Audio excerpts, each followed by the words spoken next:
Hello, everyone, and welcome to episode 23 of Days Gone. Let's return the water hemlock to Sarah. Deke, Corporal, hey. I think we did all of our Sergeant. repairs and refuels at the end of last episode. It would be a good idea to check before we head out, though. And in a minute, we'll talk about the fact that this is a very, very early in the morning episode for us, but... Oh, actually, we've got a little bit of a walk. Yeah, so we are recording this north of 7 a.m. here on the eastern part of the United States, and I really like these checkpoints because otherwise I would have been a little bit lost into how to get here. Hold on just a second. Well, would you like to taste it? Go right ahead. Thank you, Corporal. I hope you were careful. This is very toxic. Yeah, sure thing, ma'am. Listen, I got a plan. I don't have time to explain, but the next time I get here, get ready to get the hell out of here, okay? Corporal. I didn't thank you this time. What does that mean? As you were.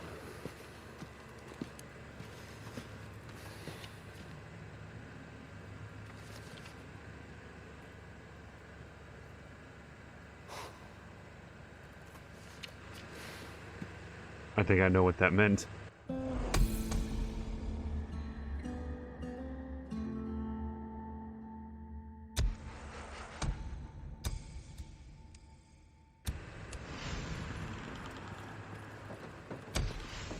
So I'm just slightly, like I want to be careful about how much progress we make within this episode. Hold on a second. Hey, Hey man, how'd you do? this is all I could find. Man, what do we have here? Oh, brother, you're a lifesaver, dude. Right on. Thank you. Do you need anything else, Weaver? Weaver, do you need... I think he's all set, Deacon. Totally. Seems pretty good. Hey, Corporal St. John, you one of the good ones, man. Brother from another mother. Boy, my opinion of Weaver has really turned around. I'm not sure how I feel about that because, like, he was such a turd when we first met him. I don't know. Maybe making some progress in his work has gotten him to loosen up a little bit. Okay, so we've got one skill point. Let's think about where we want to spend it. And by the way, these early tier things aren't necessarily bad. Reduces cooldown and stamina recovery. Like, that's not a bad one at all. Let me just take a look through here. Move and aim a ranged weapon with more precision. I think we're actually going to do that. And that, no, we've actually got one other ranged one, and then we're going to be done with that entire tree. How many do we have here? That one wouldn't be that bad, especially since we kill guys pretty quickly. Okay, I like the, but which one was it? Move and aim with more precision. It hasn't been critical, but... Oh, hold on one second.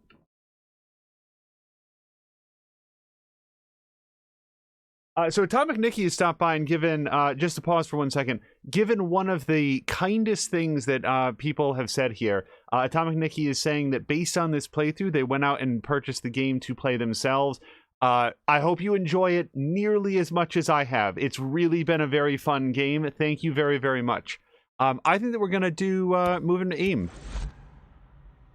Because increasingly, especially when facing hordes, we are rapidly backing up against that tidal wave of enemies, so it can be very, very helpful to have the aim dialed in as much as possible. Yeah, you know, we're well past the point where I think that people know where I stand on this game, but I still want to maybe dial back the praise because there will eventually be an end credit sequence. We'll need to fill that time. And usually it's spent sort of deconstructing what worked well or what we would have liked to see improved about the game. You're not supposed to be here. Oh, okay. That's one of the tents that we used to go. Deacon All right, let me just check before we head out. I want to make sure that we are loaded up. Yep. And we are Come not on, man. quite at... See ya, Corporal. level 3 Corporal levels St. of John. trust, but yeah. Hey, okay. Sergeant. So Still we've done breathing, everything I that we see. can. Locate the Anarchist. Let's go check out what our storylines are. We got this one. Rides out on a job for Wizard Island. You know what? Let's listen to the speech, because that's probably right here. Or... He's hanging out up here now. No, let's talk to Corey. Locate the Anarchist. Where does the speech occur? Right up there. Okay.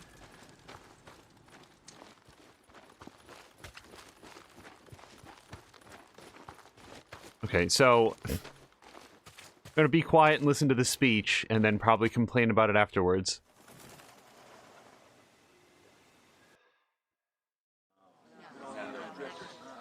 A short while ago, I stood here before you and grieved for the loss of Captain Jimenez, our only doctor and my very dear friend.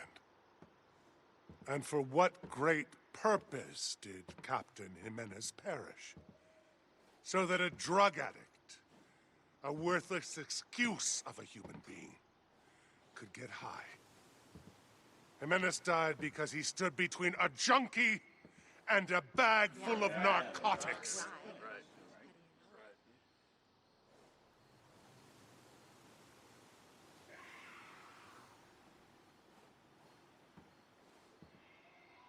Are we missing an audio line here?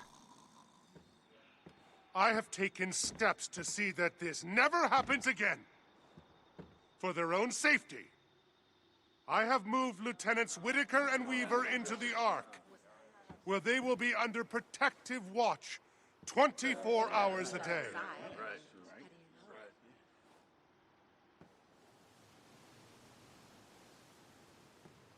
The call is going out. Any person who has highly trained knowledge and skills that cannot be replaced, mechanics, engineers, scientists, medical personnel, are to be taken from active duty and removed to the Ark until this war is over. From now on, no one is allowed entrance into the Ark unless they are on special assignment and unless they are personally vetted by myself. There will be no exceptions. I am beginning to see, I'm afraid, that our enemy has never been the freaks. They know not what they do. Mankind, in all his state of degradation and transgression, is our true enemy. Keep a watchful eye on your neighbors. Evil surrounds us.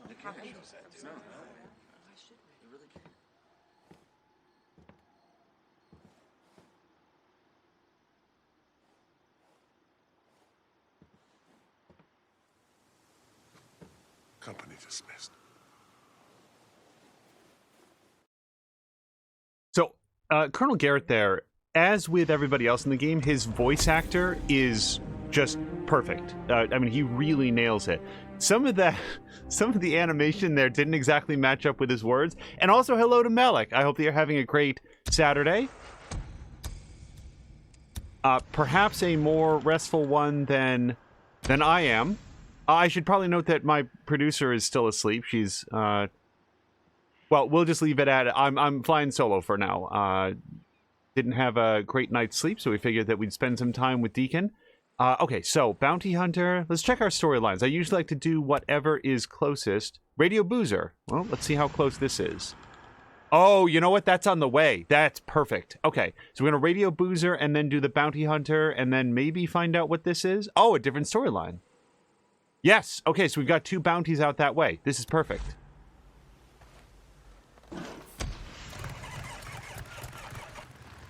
Yeah, for things like that, like a little bit of a quirky animation that doesn't quite match up, that we just sort of just pretend it came out differently. Because I personally, if I was sitting in the audience and I saw a guy sort of like double over for a good 5, 6, 7 seconds and then get up and just proceed with his speech as though nothing had just occurred, I would be questioning that person's health, physical or mental. I don't know.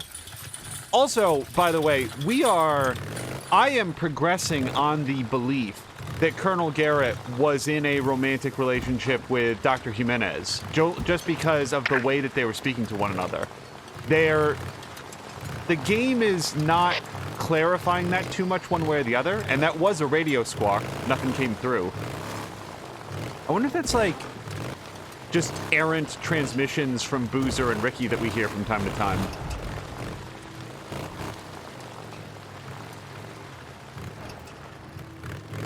Hello to Club. Club is saying that it's 1 p.m. where he is.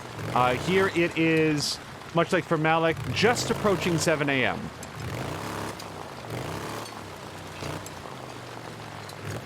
And yes, it is uncommonly early, but just sort of woke up and was thinking about the state of everything and figured, you know what makes me feel better about the world today? The world of Days Gone. So this is where we decided to seek refuge.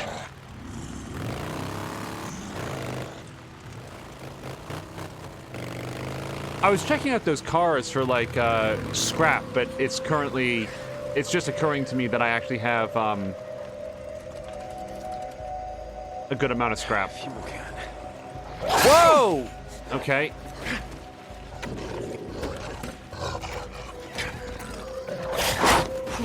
I need something with a lot of punch. Nope.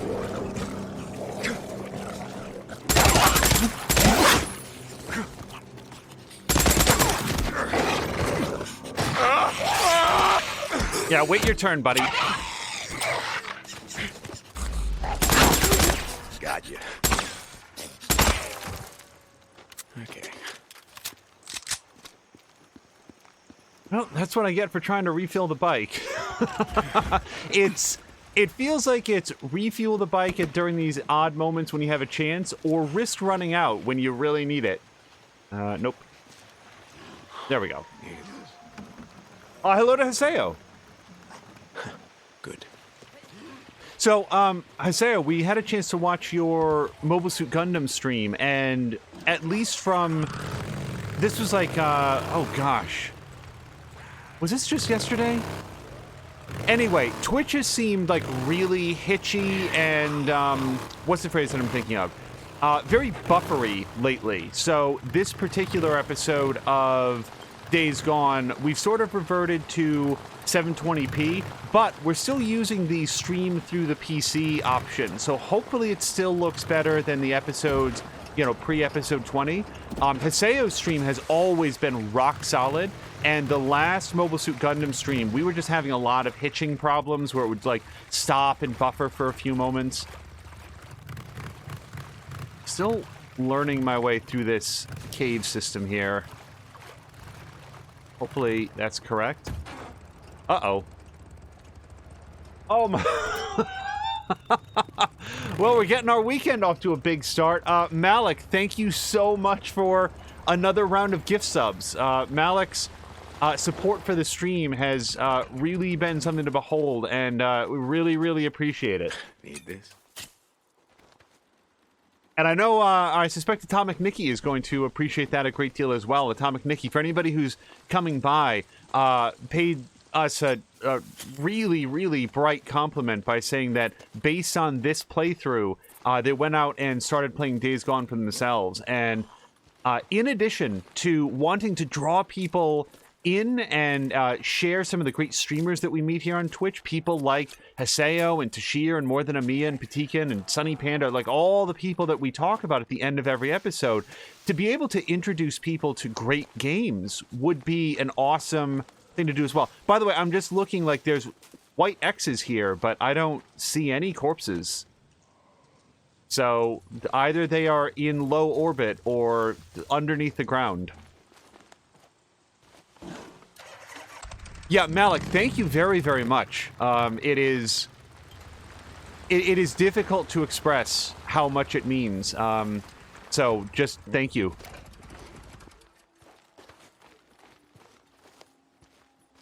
This person looks really dead, but then...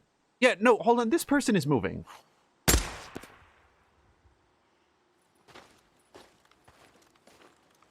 Okay. Really looked like that person was moving. That's the old Resident Evil 2, where you knock a zombie down and they're completely motionless, and there's still like a 40% chance that they're going to get up and just come after you again.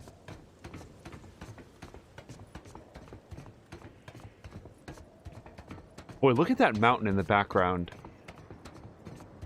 I hope we get to look at that while we radio Boozer. And I hope Boozer's up for a phone call at 2:33 in the morning. Boozer, you there? Lost Lake Camp, come in. Deke, it's good to hear from you, brother. How's it going? Yeah, it's, everything's fine. Booze, man, it's, I'm okay. Yeah? Bullshit. How long did we ride together? What's going on, brother? Look, Sarah, it's a long story, but she's part of the militia down here. She wants to come back with me, but now they're forcing her to stay, Booze Man. They're not gonna let us leave. What the hell? Forcing you to stay? Jesus, Deke. Where are you? Okay, I'm gonna grab Iron Mike, Ricky, some men. Look, we'll find a way down there. We'll... Boozer, no. No, you don't understand. They got hundreds of men, and they are armed. Shit, they stole from the National Guard, the military, the... I don't give a shit what they've got. We're gonna... Oh, God damn it, listen to me. We cannot let the Colonel, their leader, find out about Lost Lake. He's crazy, Boozer. Batshit fucking crazy. The militia, they're attacking every camp that they come across. Drifters, squatters, campers, makes no difference to them. Oh, Jesus, Deke. Look, I got this. I got this figured out. Just if anything happens to me, if you don't hear from me again, then... Deke, Look, you're gonna figure this out, like you said. Okay, you get Sarah, and you get her the hell out of there, you hear me? Yeah, Booze Man, I hear you.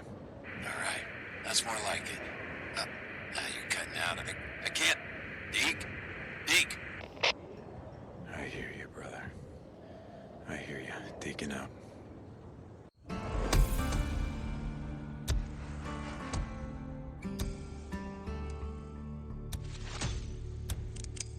Ooh, hold on. How is that a custom accent? It just looks kind of blue. Might have to take another look at that one. So Malik is saying that the body was moving in the wind, but I swear to God I saw its shoulder twitch. But also information that I did not know, that you can shoot the rope and loot the body. So let's give that a shot. Also, so I'm glad and relieved that we have Deacon openly acknowledging now that Colonel Garrett is not altogether there, because I've been paying attention to the way that things are presented in... Hold on a second, let's try this.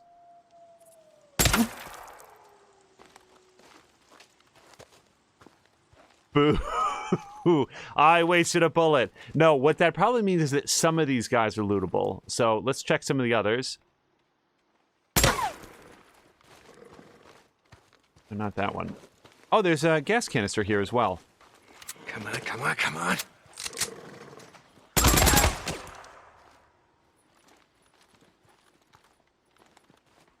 Finally. I hear you. Oh, I really should have shot that second wolf.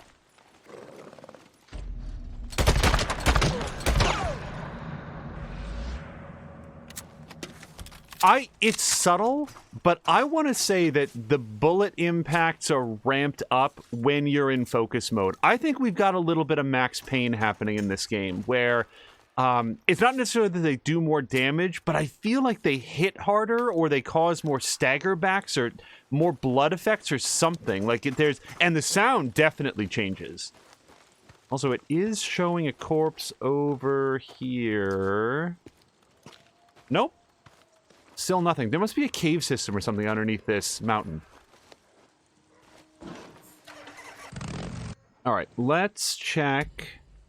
We had two things that we wanted to do. Well, it doesn't matter which one of these we do. Is that this one? You don't want to know... Bounty target Myers. Is that what we selected? Oh, it doesn't say one way or the other. There we go. Okay.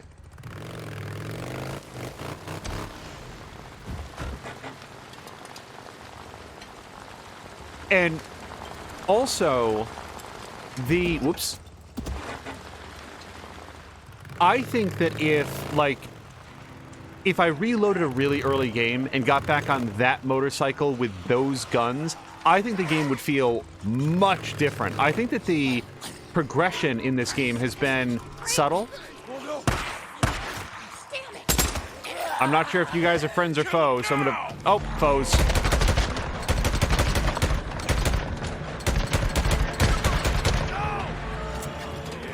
Okay, here we go.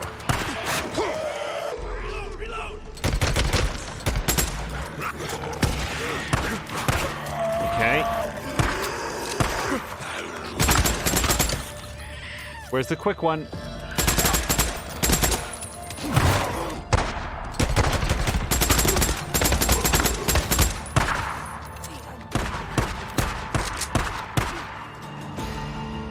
Sir, I've come to help you. Use this.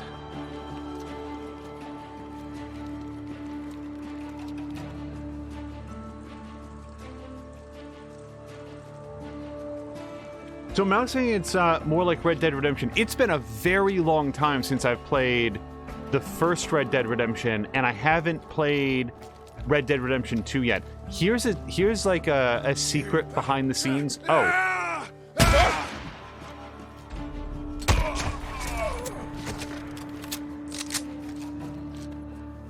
Just a small behind the scenes fact.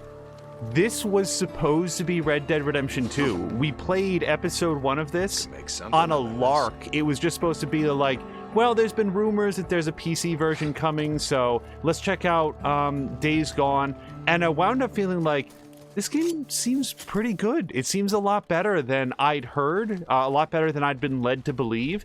And here we are, episode 23.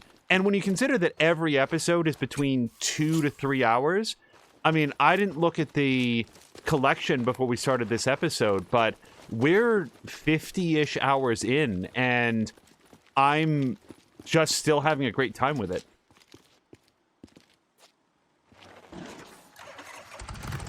Right, we're just gonna get pulled around here.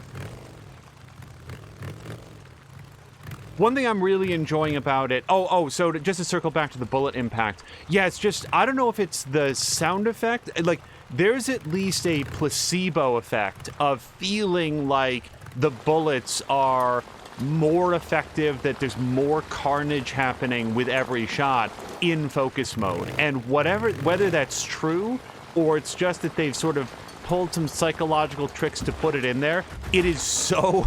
It's so much fun to do the Max Payne. And I have to say, I am honestly surprised that we have not gotten a ranged weapon upgrade to do a dodge through the air and automatically activate focus mode. I would put money on the idea that that was pitched in development, and either they felt like it might infringe on some copyrights, or thought it would be too silly an action movie, or it was too powerful. I'm gonna say there's a 100% chance that there was a development build where Deacon could dive in slow motion and do a Max Payne dodge, and that they had to remove it. That's just my supposition, but that's where I am. Still picking up random roots and so forth. Here we go.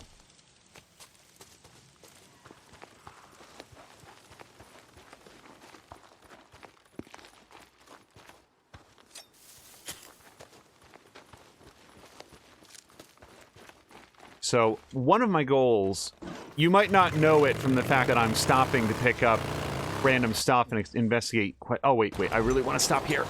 We're too close. Okay. One of the goals was to try to make it here during night. We're going to see if we can get some high ground and spy out this camp.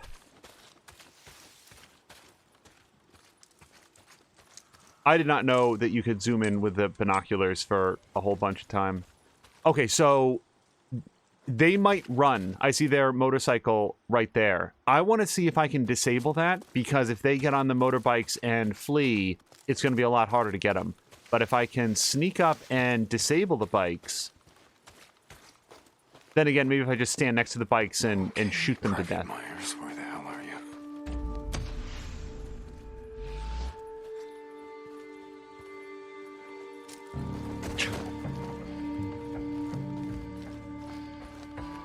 Yeah, I want to disable those guys. So let me repair it, because I'm going to get some scrap off those bikes if I can disable them.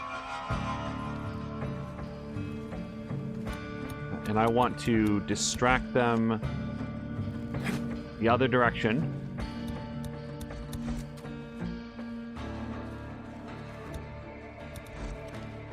Okay.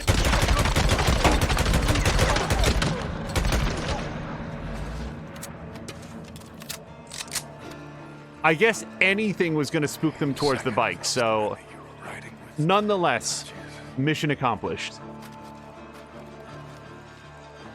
So we're gonna... Do I need scrap for anything else? You know what? Let's manufacture every possible thing that we can, especially things that need scrap, because we're about to get a bunch off of these bikes. I don't know that Molotovs have a lot of metal bits in them. Excuse me, I would probably put a few metal bits into my Molotov cocktails, because you'd think that that would weigh the bottle down and... Just seeing if there's any other thing that I can craft. Doesn't feel like it. Oh.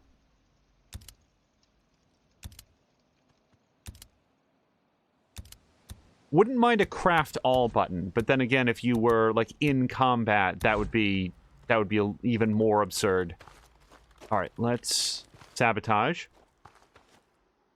Hello to Deacon. Yes, doing something of an early stream today. I hope that you're having a nice, probably early afternoon, whenever it is on your Saturday.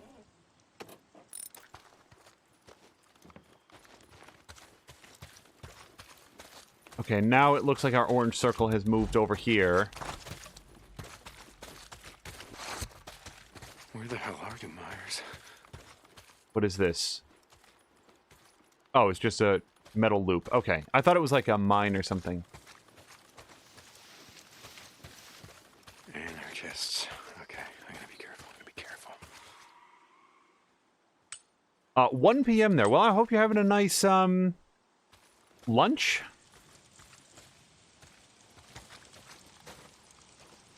Hey, you know what's interesting? Or at least interesting to me right at this moment? As much time as we've spent watching Deacon, I'm not sure that I've ever heard him mention, like, what he does for a living. And it's not a question either.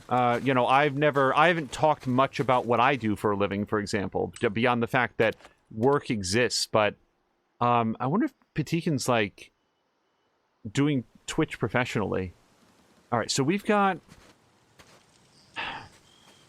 They have a very defendable position, and I don't think that that cave is going to get me up to where they are. I can see 4 of them. And the sun is up, by the way, so now it's going to be... They're going to have much better eyesight. Twitch is the only thing. Interesting. Well, I am proud and happy to be a subscriber of Deacon's channel, and you can be as well at Petieken. He did some very, very fun streams with... God, I really want to kill that lookout. That lookout is going to be a real issue. The trouble is, he's got a couple friends. He's up high. You know what? I think we're going to go for it.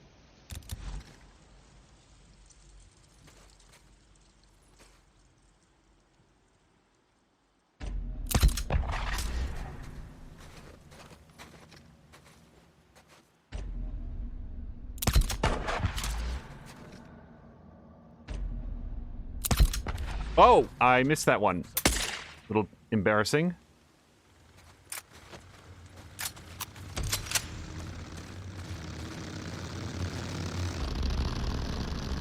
Now!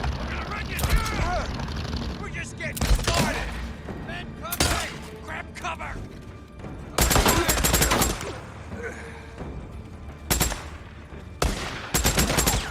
Well, I think the element of surprise has been lost. But we made good advantage of it. It's a little bit like XCOM 2 when you launch one of those surprise attacks and you get a whole bunch of them dead. So even though it's like, well, I made the most of it, you did get a lot out of it.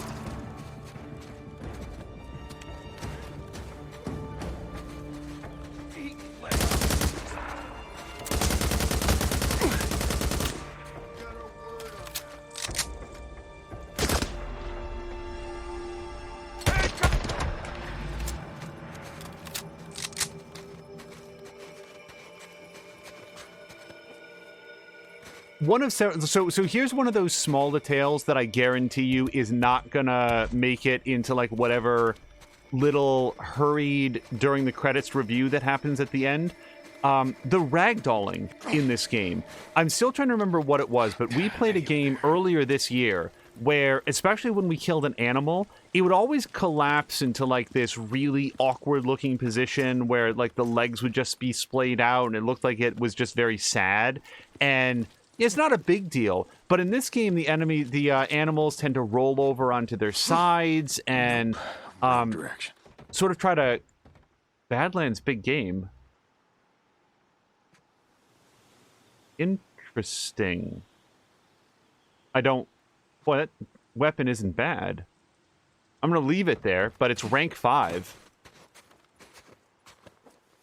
In this game, it's more like Halo, where before it goes full ragdoll, the enemies sort of like claw along the ground or roll over onto their sides or do other things so that when the ragdolling takes over, they sort of land in more natural positions. And it's a small technical detail that I think really pays off.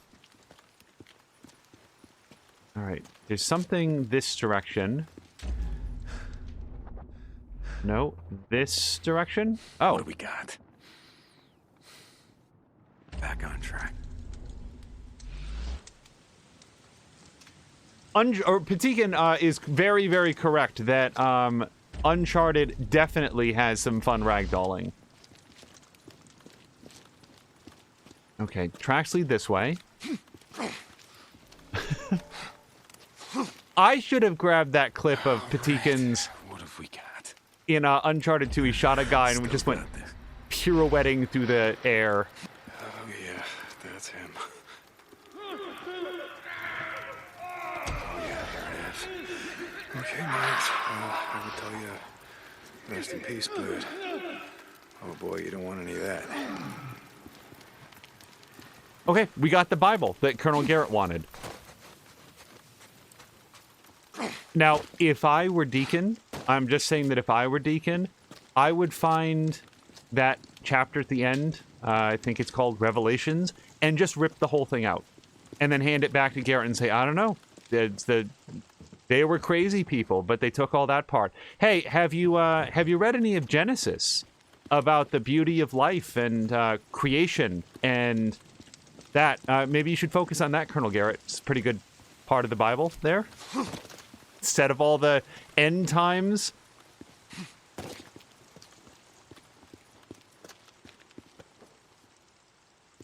Oh, but he did get a clip of that one. Great. And we have finished with this camp, so we're going to head out. Yeah, for me, Top Shelf Stealth is getting everybody dead. You get all of them. They never knew you were there. Even more... Actually, I'm going to go a step above that. Doing the old Dishonored.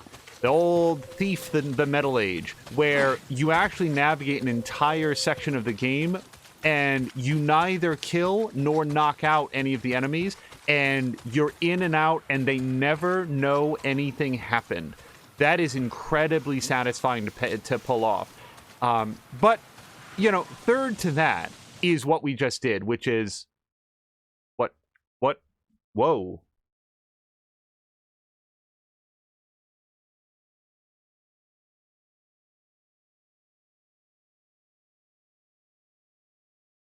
Okay,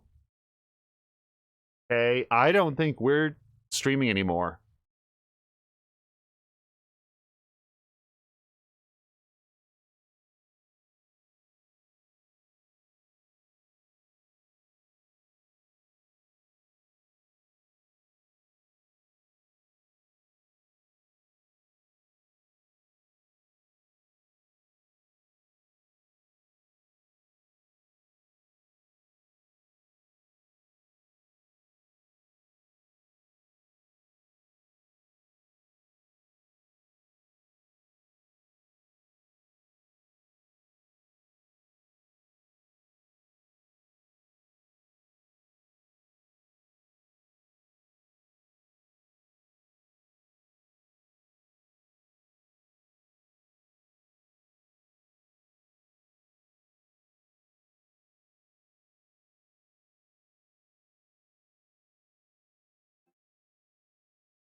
All right, check. It looks like we're still live. Can Patikin, Malik, Hiseo, if anybody's there, if you can maybe just confirm one way or the other in the chat.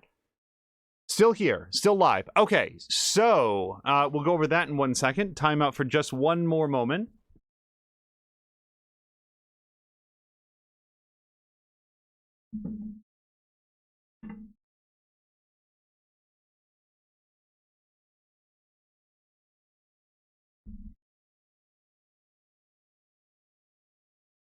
Okay, so for hopefully that was, as Patikin said, one contiguous stream.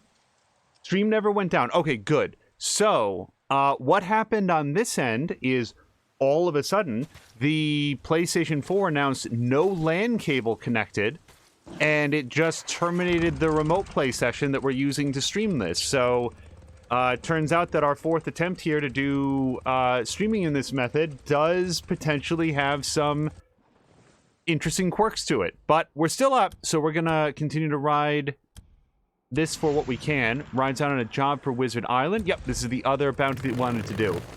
During the time that things were frozen, I think you missed half a sentence, because the good news is there was an immediate on-screen notification saying LAN cable disconnected. So, oh, and the sound went out as well. So pretty immediately it was like, oh no, there's a big problem. What was interesting though is that the controls didn't cut out. Sound, audio immediately stopped, but the controls continued to work, and then the PS4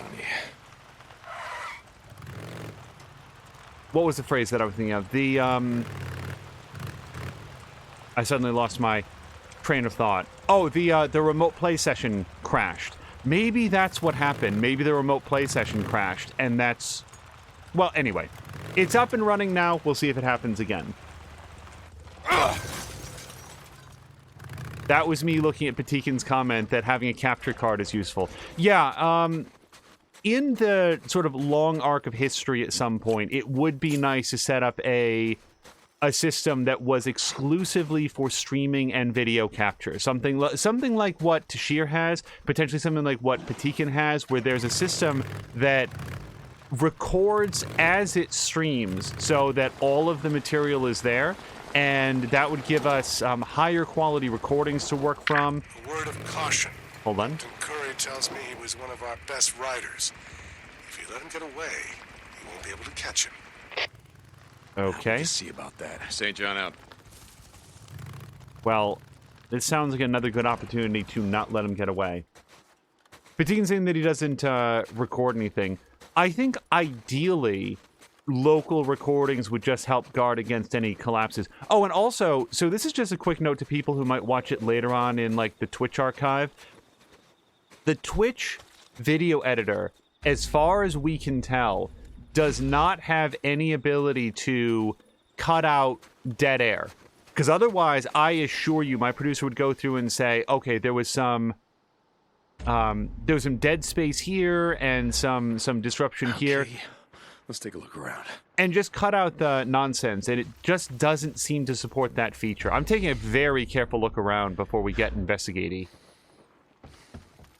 Need functioning bike nearby. Okay, so we are definitely in it for a chase. Let's go get the bike. After we loot everything. Yeah, when you do a highlight, the only option would be to, let's say, cut up episode 23 into, like, 23.1, 23.2, and have them exist as separate episodes in the timeline. And it just doesn't flow very well. So I think it's better to have a minute or two of disruption over, like, multiple cut episodes.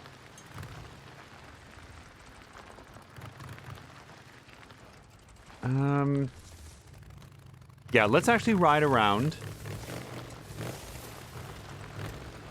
So when we know a chase is imminent, one of the things that we're looking for is where's the chase most likely to occur? Which direction should we head? Should we have the bike set? And I think what we want to do is probably rotate it around this way, and that way we can run out the door and go either that way or pull it up and around that way and go over the little ledge there. Okay, let's see. What's going on here? Gotcha. Colonel, I've spotted him.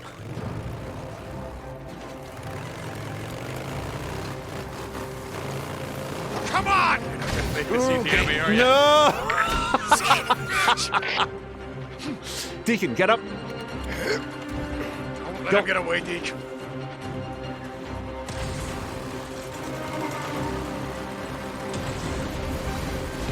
Okay, well, technically, I didn't go too far from anything. Oh, it was such a great plan all the way up until I had to execute it. Oh my gosh, Sunny Panda, hello. Word of caution. Upgrading your bike's engine is a vital part. We're pretty good on that. Yeah, early morning for us, Sunny Panda. I hope that you were having a great Captain Curry tells me he was one of our best riders. morning. If you get away, Oh. you won't be able to catch him. We'll just see about that. St. John out. Sorry, it's morning for us. I hope that you're having a good, probably mid-afternoon. I'm sort of calculating based on where Deacon is at. It's a little bit after 1 o'clock for him, probably 1:30 at this point.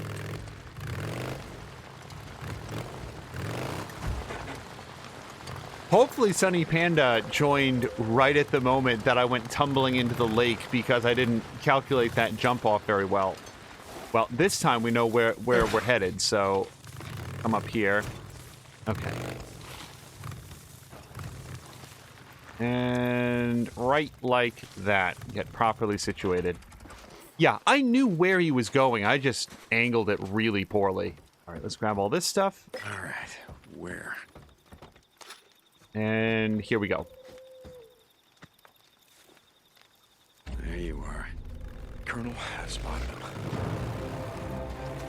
What? Where's my bike? Why is my bike over here? Oh, come on! Oh, that is exactly where I left it. Son of a bitch!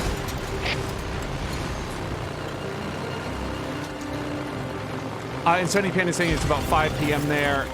Okay. And his day is just getting started. Yeah, so I guess Sunny Panda streams all night long where you are. I've never really done the math, but hopefully I have a chance to do some good daytime stuff as well. We mentioned earlier that I used to work a night shift job, and it is taxing. And even if Twitch is your job, okay. Come on, You Deacon. can't get away from me! Oh, Deacon, you're talking a big game, buddy. Get away, Deke. So I think I need to stop off-roading it quite so much, unless I have a clear vision on where we're going.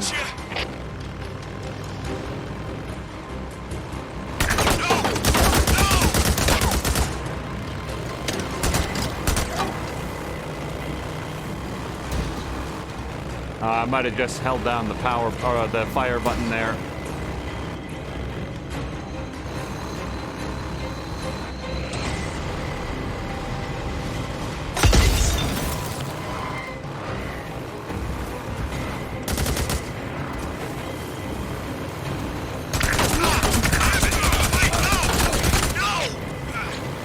Come on! Okay, Deke, you know how it goes. He was tired. He was tired.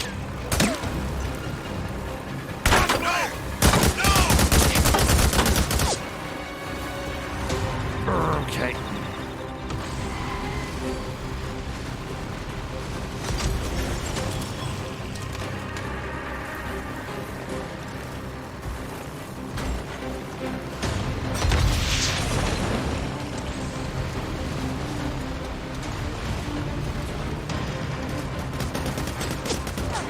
Not into the tree. Okay, get up, Deacon. Let him get away, Deke.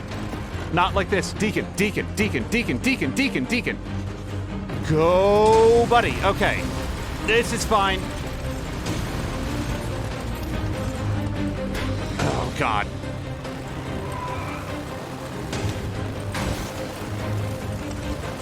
Okay, that black smoke is actually power fuel. It's what all the best bikers have coming out of the back of their bikes.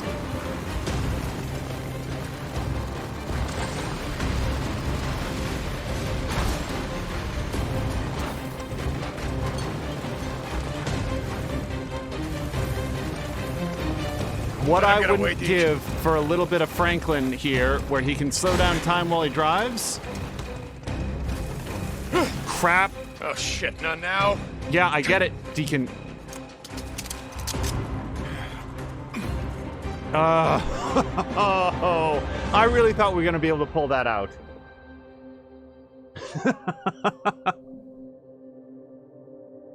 Sunny Panda says this is fine. Patikin saying going well. Yeah.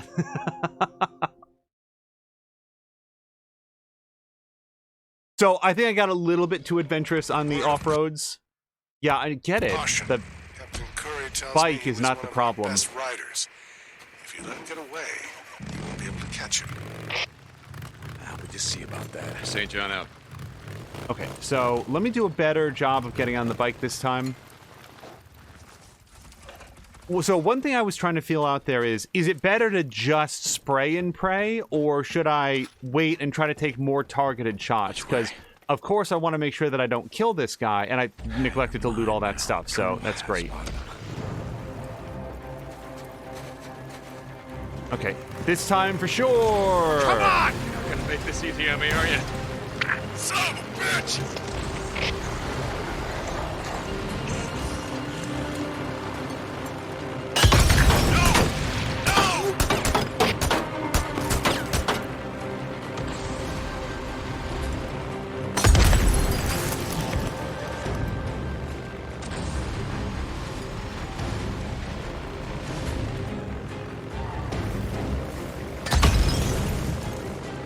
So if anybody's ever wondering where the nitro meter is, it's bottom right. It's right next to the minimap. It's a very slender blue bar. Okay.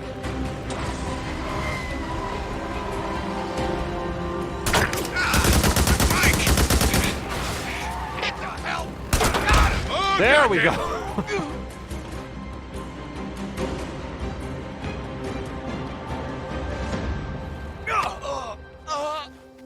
Son of a...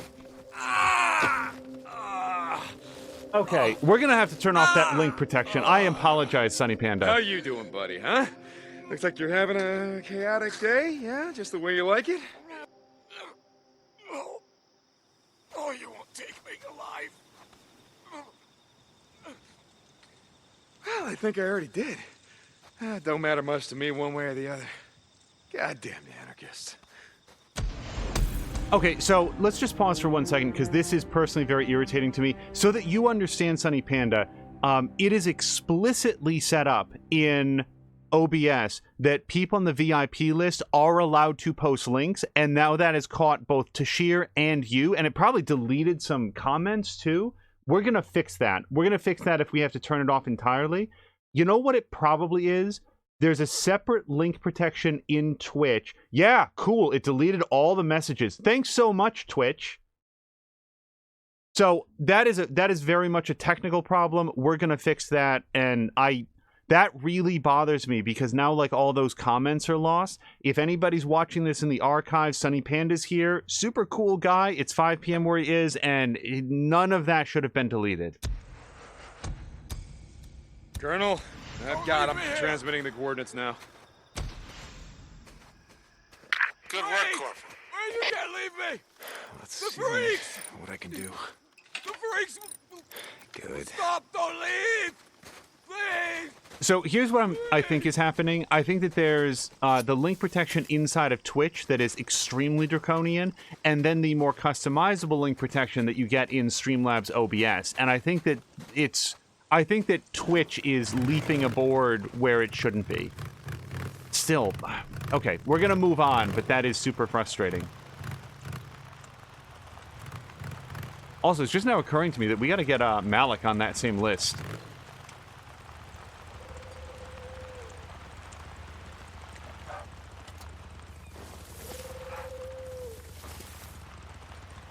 Well, so Patikin's saying that a VIP role does nothing for bots, but I will generally defer to the knowledge of others, but I could have sworn that there's a setting in OBS Streamlabs that lets you say, like, VIPs are allowed to post links, they're allowed to do shout-outs and so forth. I mean, I could be wrong, but we'll take a look. And I will say now, I'm probably wrong. But then why? Anyway, we'll get it fixed. Let's see, we did this. we did not this. We did not do this, I don't think. We're going to do that last, so I want to make sure, I mean, I want to see all the stories, so we're going to tackle that one in a beat. I want to make sure that we get a chance to turn in our quests and so forth.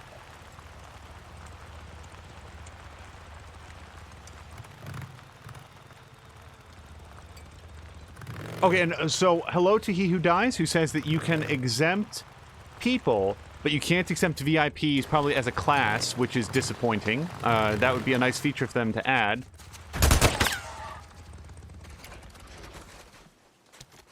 One system is Streamlabs and the other is Twitch.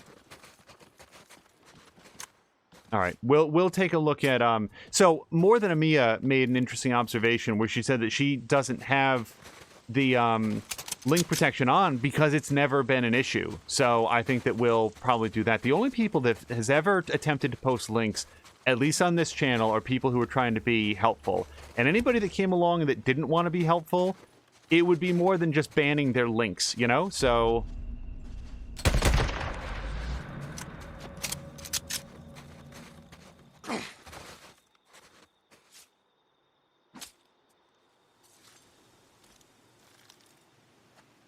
same with words, only one is banned. I was wondering, so actually, since we're on the topic and we've got a ways to drive, is it possible to ban extremely specific phrases? Because we've had a whole bunch of bots come through recently, and they all say the exact same thing, hey, want to be famous. And it seems to me like there would be room to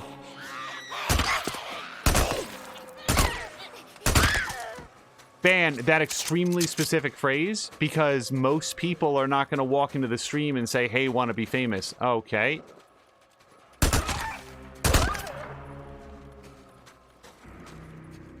I killed your sister. We don't have to do this.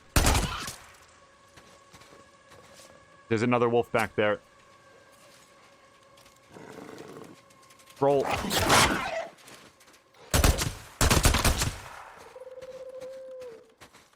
When will I learn they move in packs?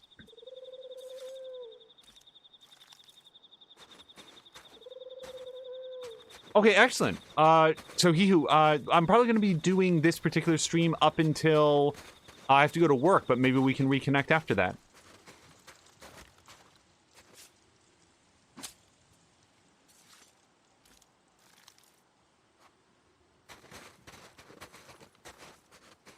Let's see. All right. I actually stopped here with the intention of getting this fuel. Not because we're low. We have enough fuel to get to where we're going, but the advantage to this would be... Where am I going? The advantage to this would be not having to pay as much when we get back to camp. I've got the cash, but I figure let's save it up for some cool weapon or whatever.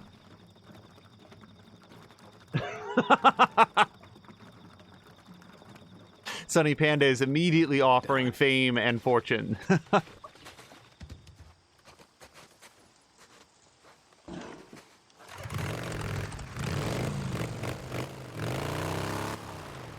Yeah, my guess would be, like in, what is it, Twitch or OBS or whatever, to enter, like, quote, want to be famous, or, like, whatever the specific phrasing is.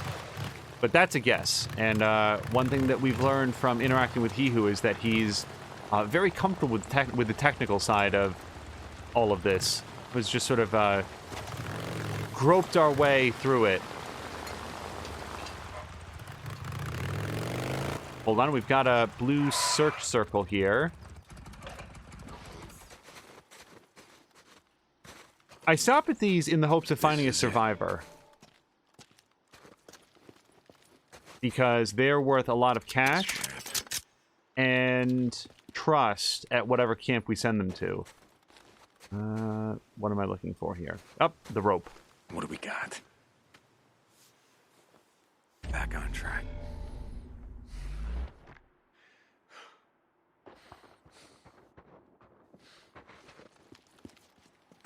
Also, finding a whole bunch of scrap here was welcome as well. Oh, it was a trap. Okay, so the rope was some twine. They wanted to set up a tripwire. It doesn't look like they succeeded because the twine was all coiled up.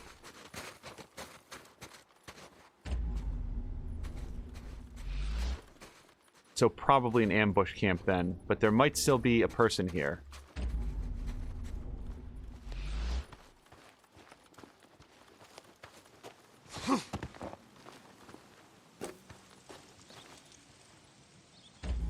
We really lost that trail. We do have some supplies here, though, so we'll grab what there is. And then head back and see if we can pick up the correct trail. Get this.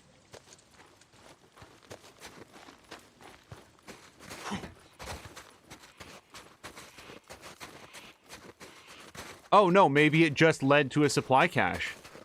Maybe that's what we're meant to learn, that this was... There were some people here. They were ambushers. Something took them out, and now they just left behind all their supplies. Well, I can deal with that.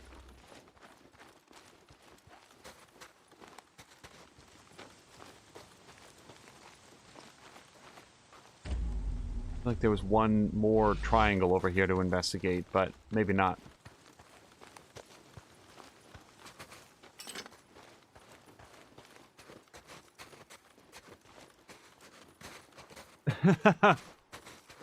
It sounds like he who and I come from similar backgrounds. He says that he was pulling apart and reassembling a 286 when he was 12 years old. My first was a 386. Learned how to install memory, moved on to a 486 DX266, which were numbers that were very meaningful to me back at the time. Learning how to do those... Oh, no. I died.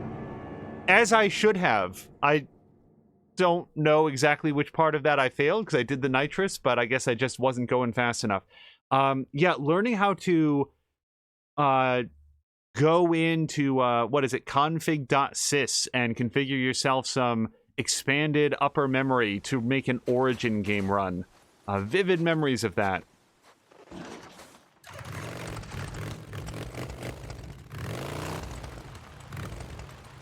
I may have just lost a lot of that road trip. There will be fewer stops this time.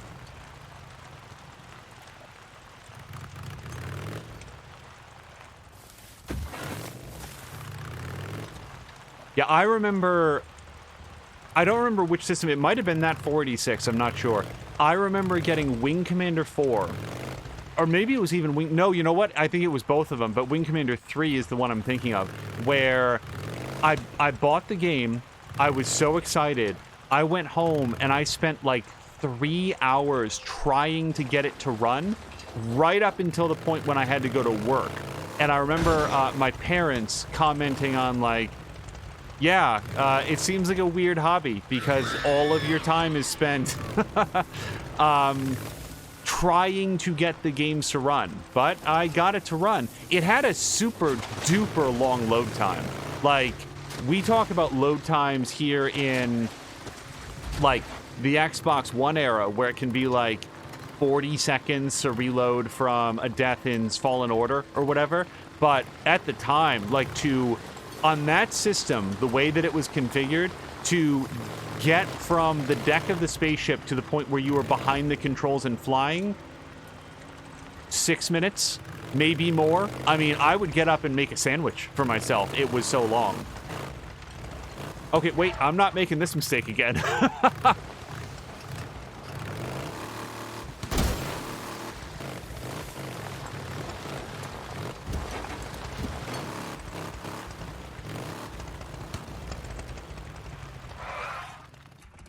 I don't think my bike is doing too well, so let's take a moment to patch her up. See what I can do. Good.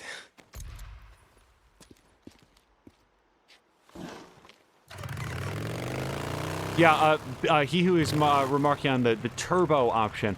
I had a friend whose computer supported that, and his father wouldn't let him use it. He wouldn't let him, like, click in the turbo button on the belief that because it was an option, it must have some, like, deleterious effect, and if they left it on, it would burn out their computer.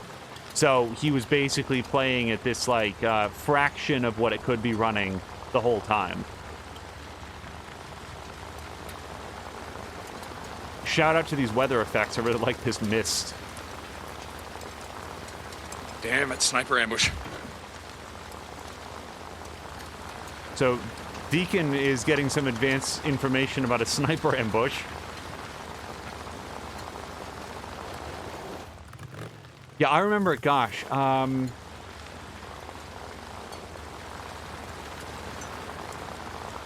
trying to remember an example of, like a huge diskette install of, like, well, today I'm going to get ready to play Star Control 2, and as part of that, I'm going to sit here and swap out discs all afternoon to get the game installed. Except I'm not sure that Star Control 2 is the best touch point for that, but I'm trying to think of, like, what would have been. I also, by the way, there was a long period in my life when I didn't know the del tree command, and people today, you know, you youngins aren't going to know that one. That was where you could just delete an entire directory tree. Well, I didn't know how to do that. So when I wanted to remove a game from my system, I would have to go in and manually delete every single folder. I knew how to clear a folder, but delete the folder, delete all of its contents, go to the next one, and so on and so on and so on. It was an ordeal. And at the time, it was just like, this is what you did.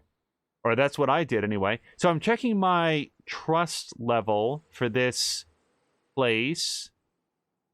We are almost rank 3. Before I turn anything in, let's turn in this quest, because it might actually get us close enough that we don't want to expend all of our trust-generating resources. What I do want to do, though, is refuel and repair the bike. Hey, Deke. Corporal. Hey, Sergeant.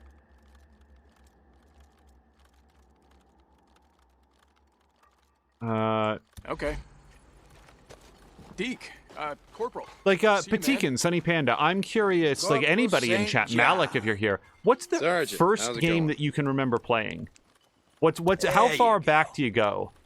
Oh, Because, big spender. Um, Yeah, gonna make me a the quadrillionaire, earliest, right? and by the way, like, we've talked about, like, this story being on, like, a channel trailer, Oh, yeah. if we ever put one Upgrade together. the hell out of that thing, The right? earliest memory I have on planet Corporal Earth, St. John. the first thing I see can you around, remember yeah? as a sapient member of the human species is of being at a restaurant was that out my in the parents and I shit, used to you go know, when I was very young and we lived in a saw a different bunch of neighborhood, freaks. and they had a table cabinet of, I believe it was either Pac-Man or Ms. Pac-Man. In my head, it's Ms. Pac-Man.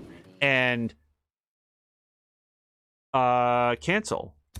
I have selected the wrong thing. Okay. So, which of these did I intend to go to? Well, that one's 700 meters that way. And this one is somewhere else? Return with proof of the kill. I want to do that. It is over here. Okay, well, at least I didn't come here for no reason. I remember wanting to play the game so much and being physically too small to work the joystick and also see the screen. Hey, what are but you I doing understood, even at that age, if I move this stick, then that bright, colorful character over there moves around. I wanted to play it so much. That's the first gaming memory that I have. Colonel Garrett. Sir? Corporal. St. John, is it? Yes, sir. I tracked down that AWOL soldier, Private Myers, and here is your Bible. And God Almighty shall have the final word. Did you bring him back alive? We have a noose waiting for him in the staging area. No, sir. The anarchists got to him before I did, and they tortured him to death. Unfortunate. But God's will is God's justice. Yes, sir. Carry on, Corporal.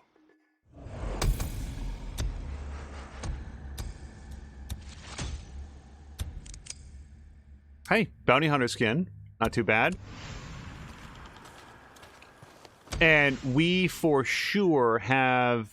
Oh, wait. I wanted to see what that did to our trust meter. So we are at... 22 out of 25. So if we can get 3,000 trust points...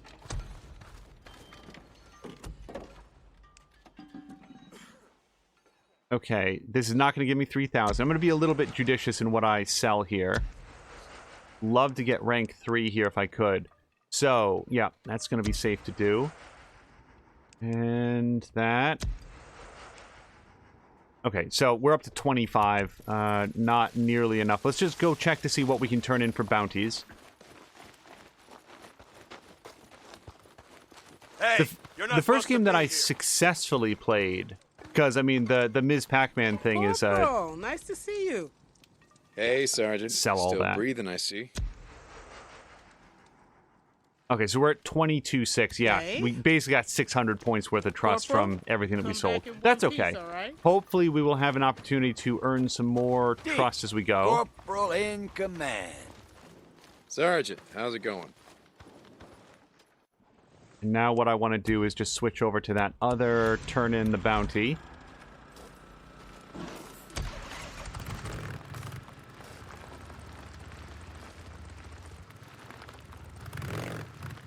Oh, and by the way, He Who Dies is saying Donkey Kong, Space Invaders, Pong Arcade at the local mechanic. Dad would go talk to the guys, and I'd spend my chore change. Yeah, so another just random memory is when I was in... This is not obviously the first one, but when I was in the 5th grade, my family went to... probably the only vacation we ever took, and we only took it because it was like partially a work trip. It was a week-long work trip that my mom needed to take, and my parents decided to extend that week-long trip by like an additional week, and we would actually have a family vacation where we went someplace. So we went to Florida. We went to Disney World in Florida, and I remember many, many things from that trip, and really had a good time. It's the thing about only having one big family vacation that you went on is that all the details stand out really starkly. One of the things, though, that I remember is that I'd saved up a bunch of money to... Well, now I have to skin that deer.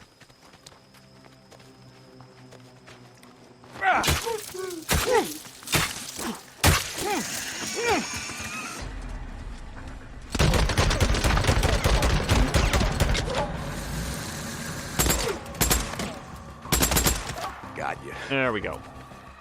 I saved up a whole bunch of money for the trip and then forgot all of it at home. So I actually went there and, you know, my parents were like, well, you should have remembered your money and so forth, but we'll spot you some and we'll pay us back when you get back. But as a result of that, I didn't have my money and I had to ask them when I wanted to get something. Thank God for it, because that takes us back around to the gaming aspect of this story. The hotel that we stayed at had a Double Dragon arcade machine, and if I had had my cash there, I would have dropped all of it, every single dollar of it, in the form of quarters into that machine. Because I love Double Dragon so much, I had absolutely no impulse control. I would have spent every quarter I had on that machine. There was a day when, like, my parents were off at, like, the business stuff, and I was just sort of, like, tooling around. Maybe my dad was taking a nap or something like that. And I just went down to the arcade and just hung out watching the attract screen. I was so into that game at the time. And, you know, you grow up, you get a little bit older, and you realize, like, games are fun, but they're not the be-all, end-all. But at that age, in the 5th grade, boy, I would have spent everything I had on that. That's all I got for now. Yeah, Diamond Lake, we're also working our way up towards 25,000 trust points, but we are much, much lower. Corporal Deacon St. John, good to see you. We might Nice as well search. fill up. $106, can afford Need that. some petrol, yeah? Well, there you go. Okay, let's turn in Corporal this St. John, quest. I'll see you around, yeah? Hey, Corporal St. John, how's it going? Sarge? Corporal St. John, I've got an important assignment for you. Yes, sir. Whatever I can do to help. We sent a patrol north along Highway 97 to investigate a group of anarchists. Have you ever had a run-in with them before? Anarchists. The assholes that left those little fucking cairns all over the place? Yeah, I've met them once or twice. Way back in the day. I thought they were all killed off. Evidently not. I've marked their location on your map. I'm sending you in alone in case any of our men are being held. Yeah, I get it. I'll have a better chance of getting him out alive. Got it. The patrol commander, Sergeant Mitch Allen. is a personal friend of mine. Yes, sir. I'll do what I can. I'm counting on you, Corporal. Dismissed.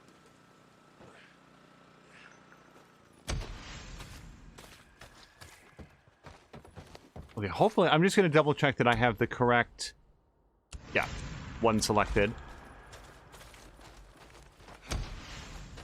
Corporal St. John, what are you up to? Yeah? Hey, Sergeant.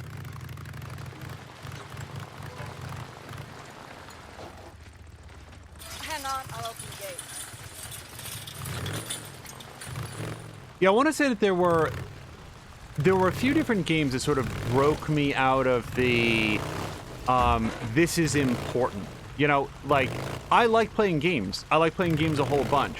But after a certain point, I think that you're going to realize, like, games are just entertainment ultimately, and what's more important is the people around you. One example of a game that did that for me was Black and White, the Peter Molyneux God game. I was so excited for that game. If you were not paying attention at the time, there was infinite hype for that game. It was going to have this incredibly advanced AI creature that you would be able to raise. Okay, this is not the way that I wanted this story to go. Really trying to heal.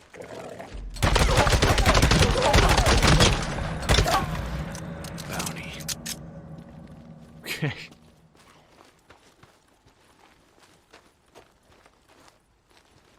He was saying that he dropped games when he realized that drugs existed. Games are fun, but drugs are real. Yeah, for me, Black and White was going to have this fully fledged AI character. You'd be able to grab any animal in the world and drop it into your temple and transform it into this anthropomorphic creature that was going to learn by both by example and by sort of praise and discipline. You'd have different leashes that you could use to do them. You'd have this gesture-based spell system where rather than selecting an icon, you would actually move the mouse like you were casting a magic spell. It was going to pull real-time weather data from your local weather reports so that there would be a real-life, real-time day-night cycle, and it was going to pull in rain and snowstorms and windstorms and hurricanes, like you'd be playing Black and White during a hurricane, I guess. It was even going to hook into Microsoft Outlook, and some of these features did exist, by the way. It was going to hook into Microsoft Outlook and name the villagers in your village after people that you knew in real life. Let me see if I can do this better than the last. Nope. Okay, I'm going to stop doing that now. I mean, Black and White. Oh, and by the way, this was my favorite. I remember this being a feature that was covered in a preview.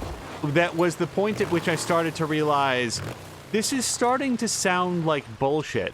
There was, believe it or not, going to be a time travel mechanic in Black and White where you would be able to, like, open up a timeline in the temple, travel back to a previous point in your playthrough, change something, and then jump back to the present day to see, like, how else things had developed if you had changed that one decision, like where to put a house or which person to make into a breeder or stuff like that. And that was the point I was like, how on earth would they do that? How could they possibly implement a feature like that? Well, it turned out that they didn't. That was just, you know, Molyneux gonna Molyneux. It's just the way that he is. But, so Black and White came out, and I actually enjoyed it a great deal. I enjoyed the game a lot. I had a lot of fun with it, but it wasn't hardly any of the things that it had been promised to be. Like, for what it was a very impressive game. But the idea of it being like a real god simulator where you could pick up and manipulate any part of the world, develop entire cities and cultures, and like a lot of that stuff just wasn't there. And the game, therefore, like what I realized about the game is that measured on its own merits, this is a very good game. Measured against what they promised it was going to be, I am terribly disappointed. And maybe the problem is that I'm coming into these games with just bad expectations about it. He who says it sounds like No Man's Sky. Yeah, one of the reasons that I never bought into the hype around No Man's Sky, not because I'm smarter than anybody, not because I have like some inside track, but because I've heard those style promises before. What is No Man's Sky? It's whatever you want it to be. It's anything. You want it to be a multiplayer game? That's what it is. Take a closer look. Do you want to be a space pirate and never land on a planet? You can do that. It's No Man's Sky. It's anything you want it to be. And I remember listening to those interviews and saying, what's going on here? No, it isn't. A game that promises to be everything is, in my experience, a game that turns out to be very, very little. Hold on a second. That's a screamer. Shut your mouth. Okay. Nice. Headshot.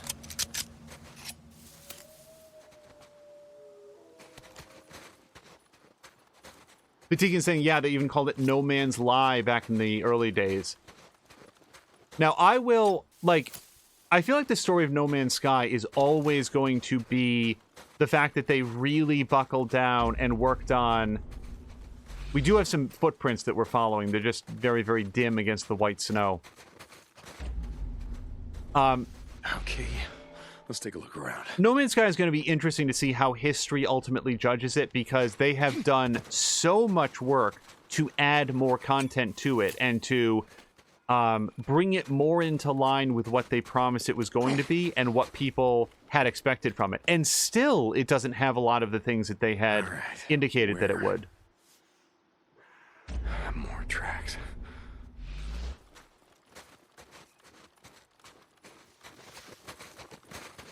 I also find No Man's Sky interesting because, like, I have had a lot of trouble getting into it, but unlike a lot of the games that I'll play where if I don't like something about it, I'll say, like, here's what I would do to fix it. Here are some improvements that I would recommend. I'm not sure that I have any good recommendations for No Man's Sky because it feels like their vision is simply something different than what I would want. You know, and that's fine. Not every game has to be for every person. Hopefully this isn't too deep. Deacon can't swim. Which way? There you are. Tracks lead this way.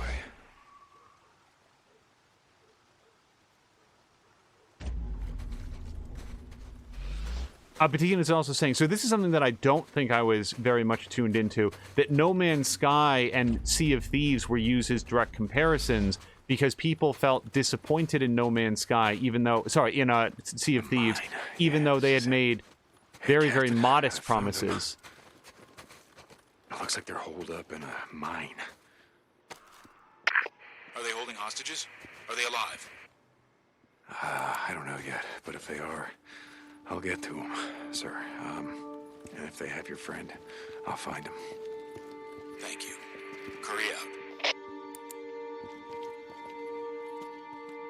All right, let me see if I can draw this person over slightly. Now, I'm not going to shoot the gas canister as I try to quietly take this fellow out. Something's out here. Where are they hiding you?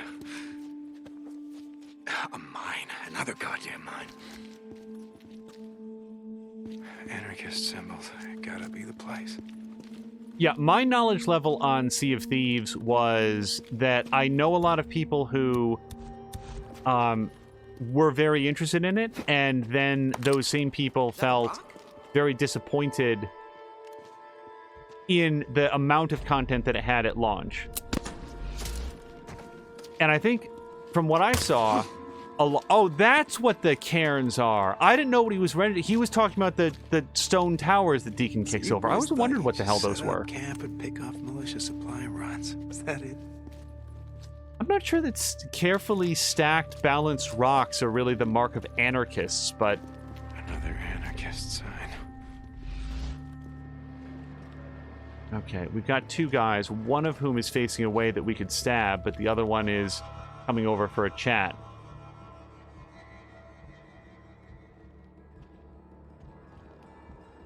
Yeah, one of the delights that I've had on Twitch is just finding communities of people like Deacon, Toxic, Senka UK, Kato, who... oh, he cried out. I was really thinking I could snipe him without any consequence. Okay, so this is going to get real loud, but we might be able to handle it with a proximity bomb.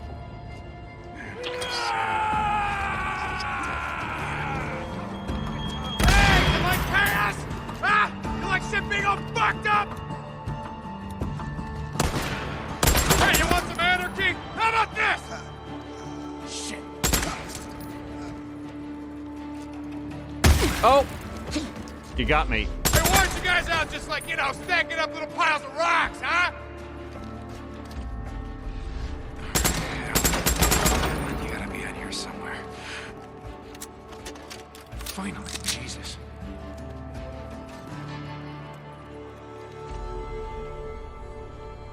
Come on.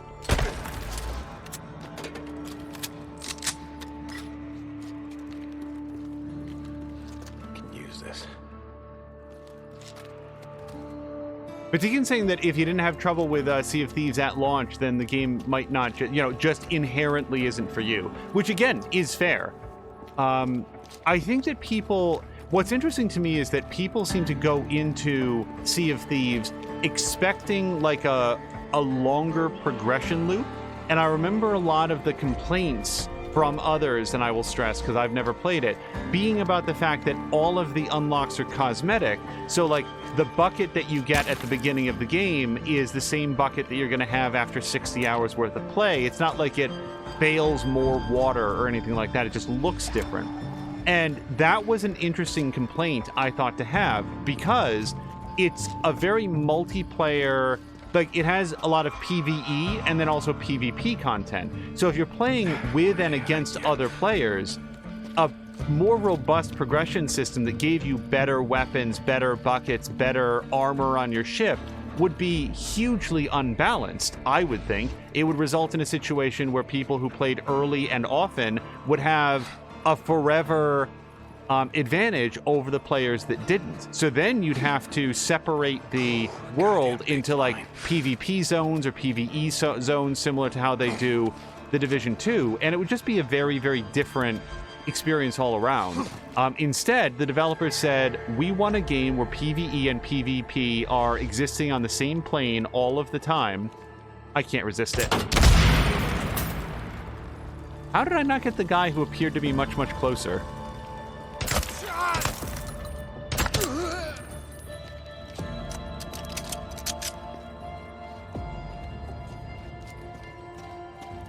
So I think my take on Sea of Thieves is effectively what we've seen here on Twitch with folks like Deacon and Senka and Toxic, where it's very much a game that benefits from having a group of friends that you are on voice chat with and communicating with, and there's going to be victories and there's going to be losses and there's going to be long drawn-out battles, but the thrill of it is...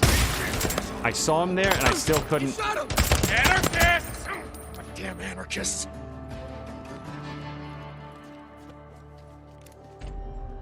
That's the last of them. Good riddance. Sorry, the thrill of it is in the times that you pull off those narrow victories. Sink a ship that seems to outclass you. Counteract an ambush that under other circumstances would have nailed you, but you outthink and outplay the other guys. I feel like that's... I really want to save it. Hey, Sarge. You must be Mitch Allen. I was a goner. Thank you. Thank you, man. I thought it was over. Not bad. Are you good to get out of here on your own? Okay. All right. Oh. Thanks, man. I owe you my life. I'm heading back. I'll tell him what you did. I swear to you. Just doing my job.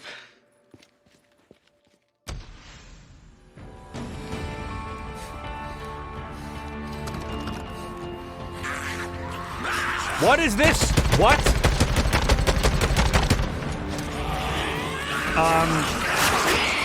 Okay, run.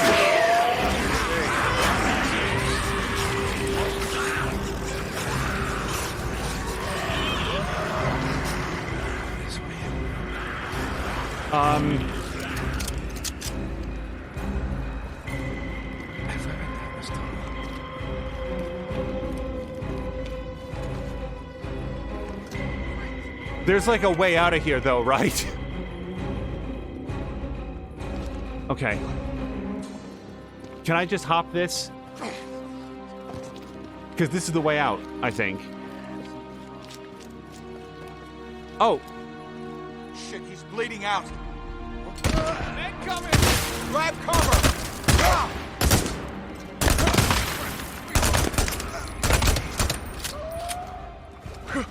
Guys, I don't know you and you don't know me, but I guarantee you I am doing you a favor because what's coming up that tunnel?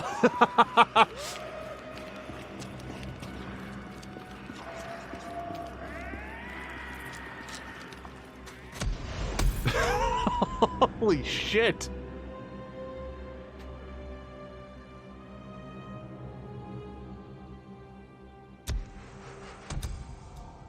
Captain, I found your man. He should be on his way back to Diamond Lake. Good work, St. John. Radio back. Check on him later. St. John out. So I feel like I'm very far away from the bike. Let's actually look at the map. Oh, it's not that bad. Okay, we just got to get down the path a little bit.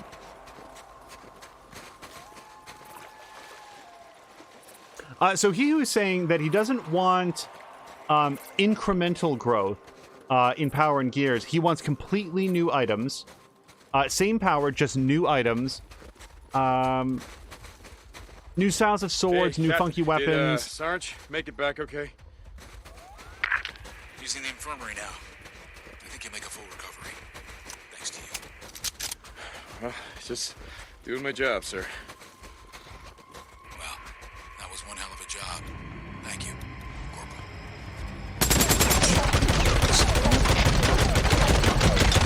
Yes, sir.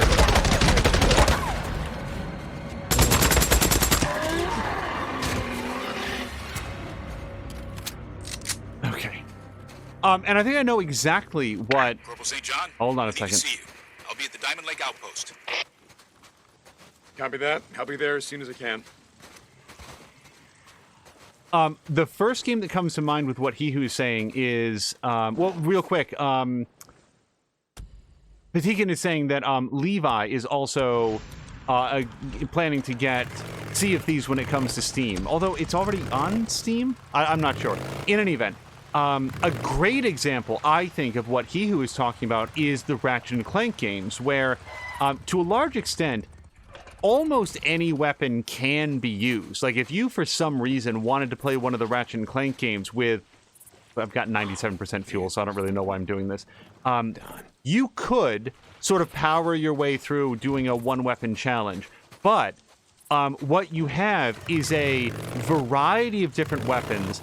Many of them are better in certain circumstances than others. You have access to them pretty much all of the time, and they all do something fun and clever and unique. Within the scope of any Ratchet & Clank game, there's no two weapons that feel like carbon copies of each other. They're always doing something different than any of their neighbors on your weapon wheel. And that makes those games a lot of fun to explore. It makes the weapons a lot of fun to upgrade.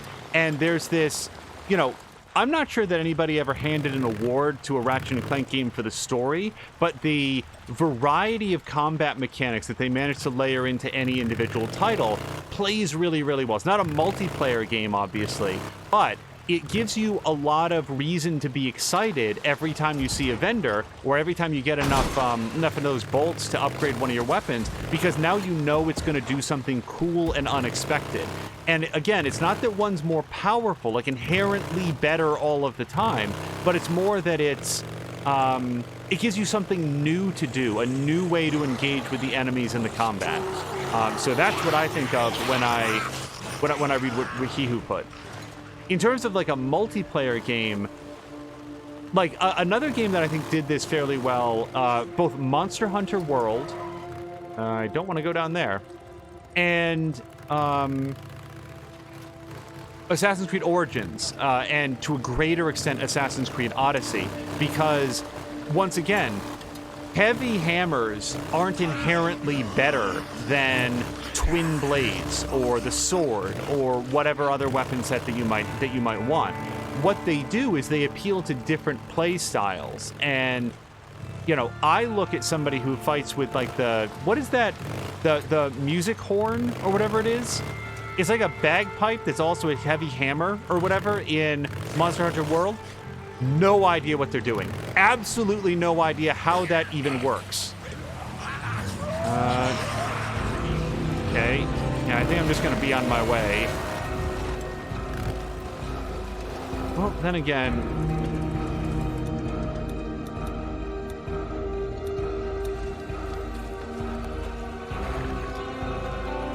That's a horde, and taking out a horde is worth a whole bunch of experience and trust.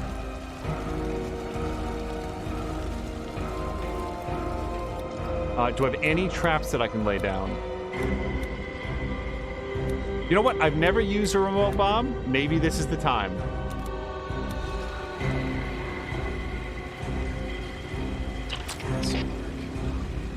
Okay, press sideways to activate it. So let's lay down a whole string of bombs here.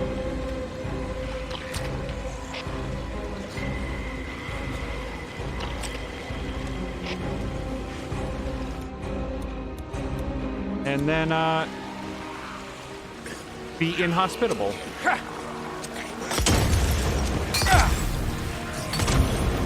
Okay, now I don't know if I need to have the remote bomb selected.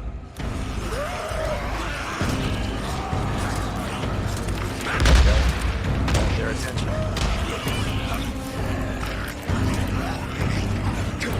Okay, that was ineffective.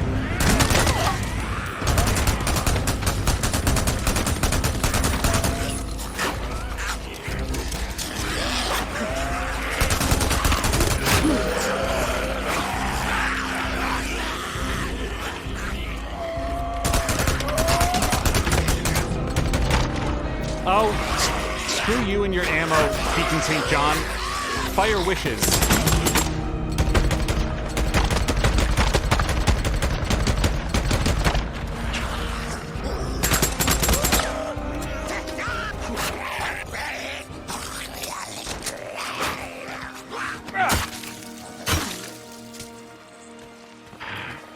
So here's what I thought was going to happen.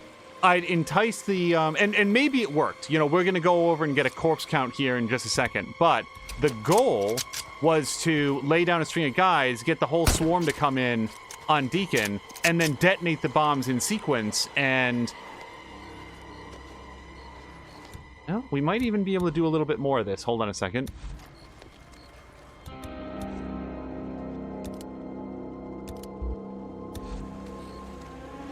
Trouble is, for the proximity bombs to be worthwhile, we certainly scattered the horde, so well done there, I suppose.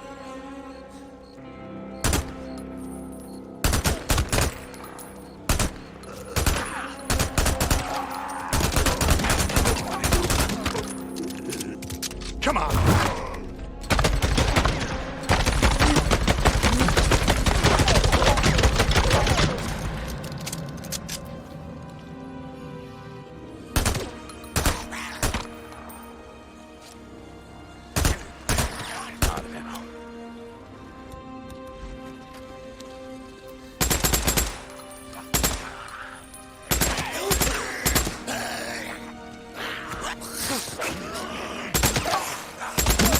Sorry. Okay, so it's actually coming to Steam on June 3rd. Sea of Thieves, that is. Well, hopefully Levi will be able to join with you guys for that, because I feel like Sea of Thieves is very much a the more the merrier type game.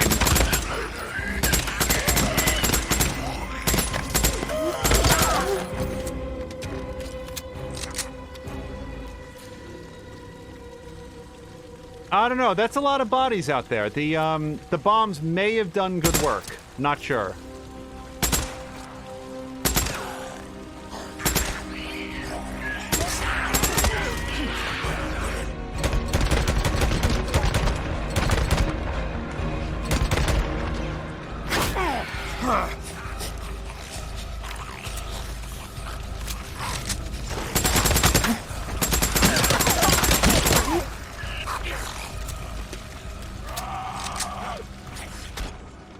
Oh boy.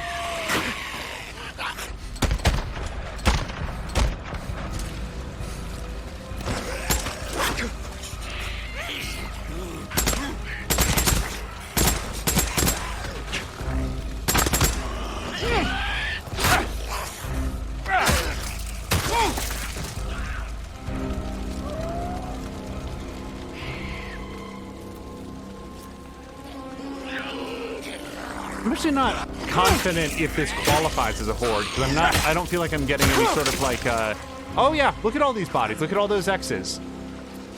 All right, I feel pretty good about my expenditure for more bombs. It would have been nice if I could have seen it, but I had to run away. Okay.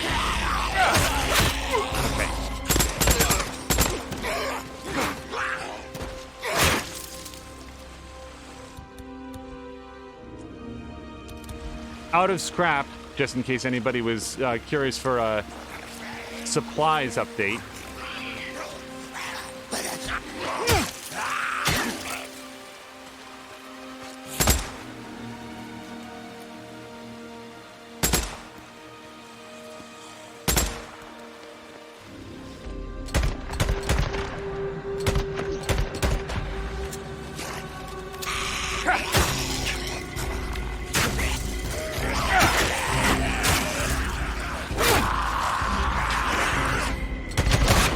Okay.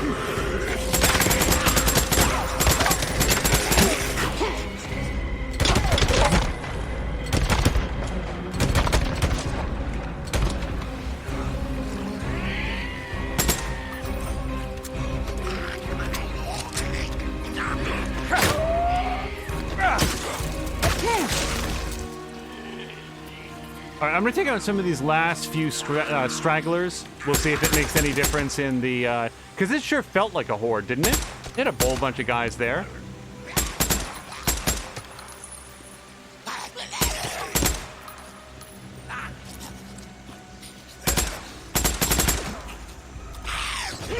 I feel like once your infected count tops 100, you qualify as a horde. I'm gonna call that the cutoff.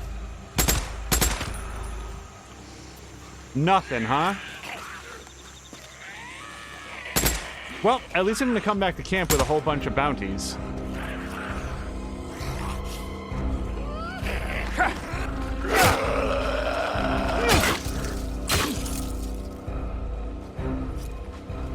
And, well, let's see.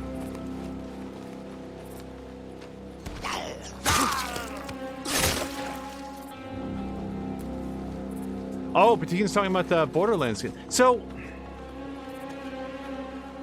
there are specific weapons in Borderlands that are very memorable to me.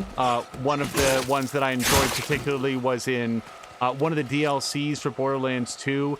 They introduced a gun that fired swords that would then explode into additional swords. That was pretty cool.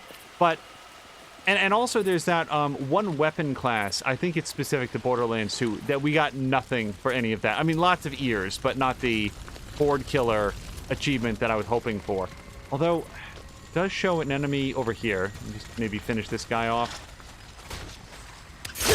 But, oh, sorry, the end of that sentence was going to be the Borderlands 2 has a class of weapon that when you reload it, you actually throw the gun like a grenade, and then it teleports a new gun into your hand of the same style. And that's pretty cool, you know, but that's more of a class of weapons, as I recall, than it is any specific weapon. From there, like, there are weapons in Borderlands 2 that feel really good, that complement the play style of your character, the way that you like to play, but it didn't have that, and this is not a fault of it, but it didn't have that Ratchet and Clank feeling of like, oh, this is one of a kind. This is something that does something, like, this is a weapon that does something that no other does. And that's fine. It's because they're all procedurally generated. And I'm comfortable with that. But for me, whoops. The part that I liked about Borderlands 1 and 2 is the way that the weapons unfold. It has a... Oh, there we go! Hey, that was worth it!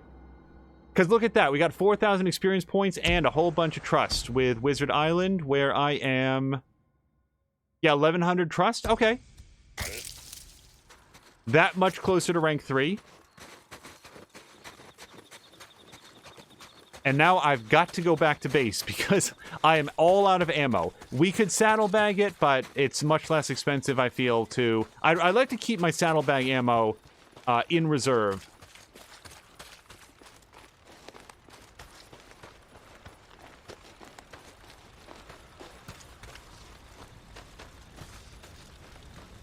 Yeah, I guess here's what I would say about Borderlands. It would be cool if, in addition to all of their procedurally generated weapons, there was a, like, 100, 150, you know, with all the time and development resources they have, if they had a good selection of custom-designed weapons, genuinely unique weapons, and maybe they do. Like, I'm not the biggest Borderlands expert. If somebody wants to, like, PM in and say, you dummy, they have all this.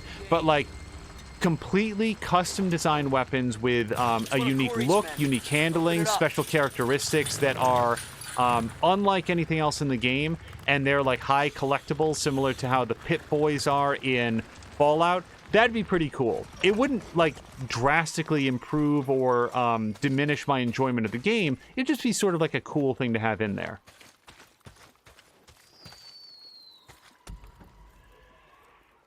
Somehow came out of that with some meat. I don't remember what I skinned or picked. I was really focused in on that horde.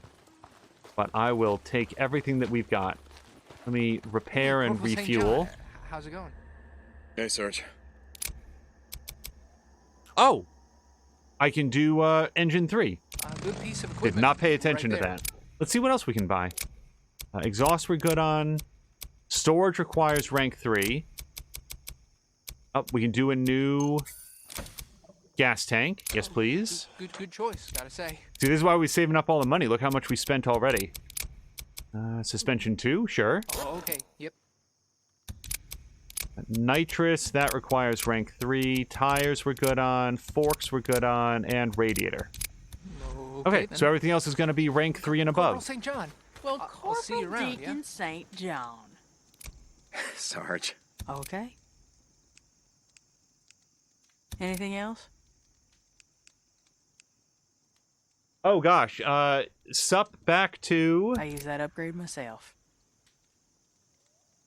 Smitty Early, I'm going to go with. It might also be Smitierly. But either way, I hope you're doing well. I hope you're having a nice early Saturday here. Okay. See you, Corporal. Speaking of early Saturday, yeah, we still got some time. Okay, so we got called in on another bounty mission, which hopefully is here in this direction. Yes, there he is. Deacon, good. I've got an important mission for you. Smite. That's why I'm here, sir. A group of marauders has been attacking supply lines on our southern border. I've marked their position on your map. We think they're using a network of caves south of Crater Lake as their base of operations. Caves. Okay. I don't have enough resources available for a full-on assault. So you want me to go in, quiet, and take them out? I'll leave the details up to you, Corporal. Dismissed. So, Smite's asking an interesting question, which is, what do you think the injectors actually are? And this is a reference to the Nero injectors that allow Deacon to upgrade his health, his stamina, or his focus. Yeah? And the thing is, they're permanent, right? So it's not like it's not like it's a drug that wears off after it runs through your system. It's a permanent upgrade form. Also, I don't think I traded in my bounties here. Konnichiwa, Corporal St. John. Hi there, Sergeant. Yes. That's all I got today. Oh, okay. お疲れ様, Corporal. So, my best guess of, like, in-universe stuff... So, here's what we know about the world of Days Gone. There is a genetic virus that has spread throughout the large portion of the human population, and it has regressed them mentally into these feral monster things. Clearly, there were some significant genetic experimentation going on earlier in the world, and I would have to assume that the Nero injectors are an expansion about that, which is a much smaller scale, more subtle way to adjust the human genome in ways that don't have any, like, it's very small incrementally, but it, you know, goes on to improve your lung capacity or your reflexes, or however we want to gamify the extra health, stamina, and focus that you get. So that's my best guess. It's some sort of a retrovirus that subtly adjusts the human physiology in beneficial ways, that they sort of took a little bit of what they've learned about the freakers. Wait. I think that's scrap. It is. Yeah. Dead out of scrap. So, if there's some, there might be more. So I just want to take a quick look around.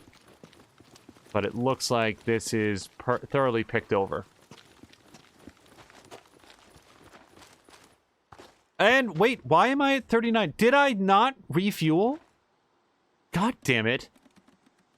Well, now let's think about, do I want to go back down and refuel, or do we have some other options coming up? You know what? I'm just going to keep going. We're going to look for a gas canister along the way. I really thought I refueled.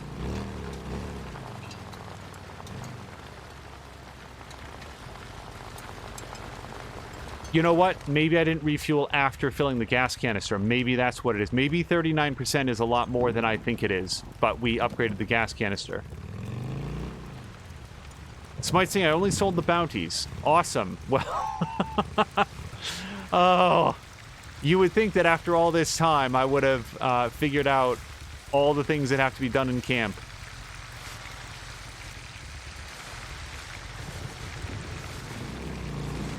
Keep one eye out for red canisters. I see something that looks like a cooler, but let me just search this area for stuff like this, for example. See if we can... Okay, there. It's occurring to me right now, in real time for the first time, smoke bombs don't do anything to the freakers, right? Because I've never thrown a smoke bomb. I've only used them... Haha! I've only used them against human enemies. But they don't, like, choke the freakers or render them, like, blind. They just sort of charge through it, right? I'm gonna feel like a big dummy if there's, like, an awesome, like, confuse the horde by... Getting on the bike when you mean to refuel it. No, confusing the horde by throwing a bunch of smoke bombs and just Deacon. There we go. There we go. Smite's pointing out that tow trucks always have gas canisters either on or near them. Yes, that is actually... The only reason I know that is that it's covered in one of the load screens. Otherwise, I probably never would have noticed. Also, hey, Smite, here's a tip for you that come from one of our other viewers, Null. If you didn't know, and you probably do, these... Let me just find an example. See the thing here? You can, if you're on the bike, you can actually ride up to the gas dispenser and hold down circle to refuel directly off the pump, which I had no idea of. It was another viewer who pointed that out. So it's not that, hey, there might be a fuel canister here. Those symbols mean there's actually a working gas station here, and you have to be on the bike. You have to ride up to the dispenser, and then it'll have a little circle one. Harassing our supply lines, just where you said they'd be. Corporal St. John. Here. Good. Do you need assistance? Oh, great. Oh, they look pretty ragtag. I think I got this. Good luck, Corporal. Great. So they know something's up. They don't maybe know exactly what, so I think that we might still be able to get the drop on them. Cross them. Some things never change. So you boys thought you'd just set up camp and pick off malicious supply runs. Is that it? You gotta know life's not that easy.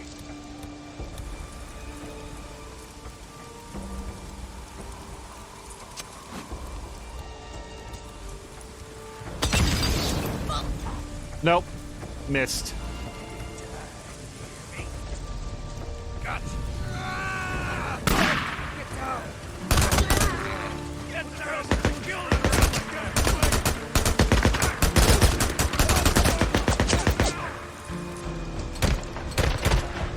This is, as you can probably tell, not going to be one of the more tactical engagements. Come on.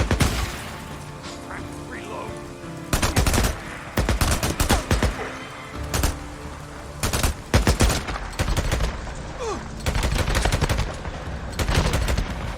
Caves. So now, launch a fucking cave. No.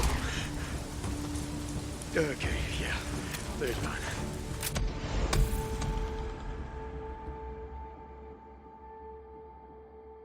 Oh my gosh, Smite said that the first time that they played the game, they didn't know you could run. Yeah, fortunately, so one thing that I don't know that we ever have talked about is that the control scheme in Days Gone... Oh, hold on. Lake, come in. Captain, those marauders on our southern border have been neutralized. You set out. Sir? You were a drifter for a long time, St. John. Sometimes it takes a while for a new recruit to accept their position as part of a greater force. Frankly, I didn't know if you could do it. Well, hey, I'm in the army now. Yes. Yes, you are. Dismiss, Corporal. Yes, sir. St. John out. That's an interesting story beat, given everything else that's happening. Yeah, the control scheme in Days Gone is very familiar. They did what is, I think, a very wise... Hurry to St. John. Come in. I've got another job for you. Come to the Diamond Lake Outpost. Copy that, Captain. St. John out. They made a very wise decision to go with a control scheme that's extremely familiar from other third-person combat games. Wait, what's this? Oh, look at this. Superior metal axe. Let's do it. Triangle. Well, now I feel foolish for having spent all my scrap repairing the baseball bat axe, but still feel like we came out of it a winner. Somebody's calling this the best melee weapon in the game. It appears to be, based on the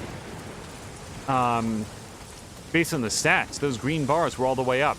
So there was one other weapon that I found once. I saw it one time in the world called like a superior club or something. I'm trying to remember what it was. It didn't look like this. It was something different. But then what happened is I went like, 10 meters down the road, found a survivor, went to talk to the survivor, and the game sort of just glitched, and I couldn't talk to him, and I couldn't leave the conversation, so the only option was to reload. And it was very disappointing. It's also the only major bug that we've encountered in the entire game, but as a result, I lost that weapon. Never got to swing it a single time.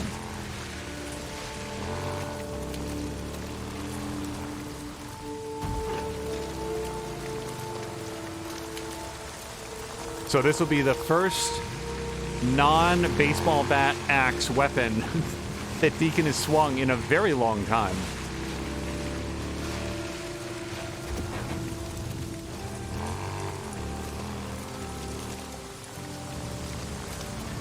Interesting. Smite says that the same thing happened to them. I'm pretty lenient of solitary bugs. These games are made by so many people over such a long period of time, and then targeted at consoles that go on to get firmware updates and other changes, and especially if it's on a PC. If a game is too buggy, I will bail on it just like anybody else. But if a game is generally stable and maybe a little bit quirky in odd ways, and maybe I lose a small amount of progress once or twice, I will generally give it a pass on that. We all want our entertainment to be perfect. In the event that it's not, let's be fair about it. Corporal Fancy Pants. How are things, Deke? Hello, Sergeant. Anything else? Of course, it always depends that one on comes what it is that you lose. I've certainly straight up quit games when I wound up losing, a significant amount of progress and realized I just don't want to do this again. Oh, you know what I did? the Oh, good sorry. old American gasoline. Banged the microphone. I came in here and I upgraded the bike and then never pushed the button to refuel the last time that we left. Then. That's exactly what happened. Corporal St. John, I'll see you around, yeah? I don't think I got anything for the kitchen, but... Oh, look at that. I did get a plant. That's it. Okay, let's check in with Captain Corey. Corporal St. John, I've got an urgent assignment for you. Sort of assume that's why you radioed me to report in, sir. One of our patrols has been wiped out. I sent another patrol to find them, and all of our men have been accounted for, but one. Private Gomez. Yeah, is she alive? I don't know. Tracked from the site lead in all directions. I need someone with your unique skills to go to the site and check it out. Okay, I'll do what I can. I know I can count on you, St. John. Dismissed.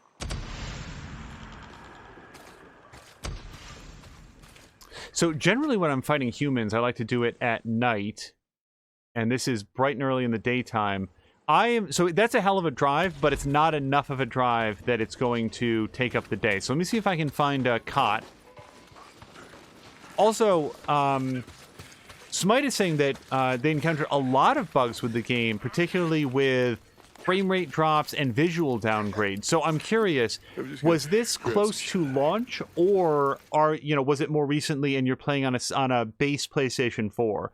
Because here, everything that I've played has been on a PlayStation 4 Pro and on a version of the game that has not been patched since we started. So it feels like the most patched and up-to-date version. And I haven't noticed anything in the way of like frame rate hitches within the game. There have been, like even earlier this episode, suddenly the PlayStation 4 just lost its remote play connection, which is how we're using it to stream. But I take that to be a remote play problem, not a Days Gone problem. What are you up to? Yeah? Sarge. All right. Corporal Fancy Pants. How are things, Deke? Another small detail that I will surely forget to call out later is the fact that the motorbike sounds different. Oops. It has a different sound as you upgrade the engine and the different components. Like, this sounds a lot more tuned and a lot more efficient than it ever has before. Very much enjoy that.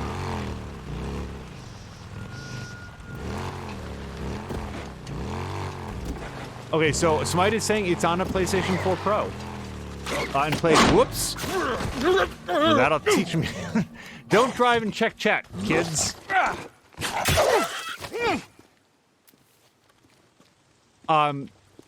Apparently played it February of this year and on a PlayStation 4 Pro. So interesting. Yeah, I don't know what would be different because it sounds...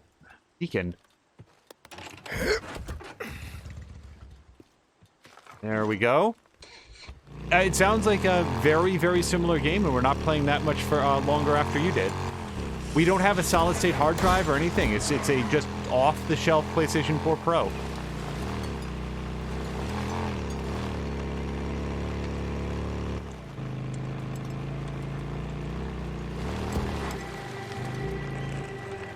There have been times in my life, like you would think that like every console would work the same. It's a closed platform. But I've actually had many occasions in my life where I either encountered significant, persistent bugs that other people did not have, or didn't have any of the problems that other people reported.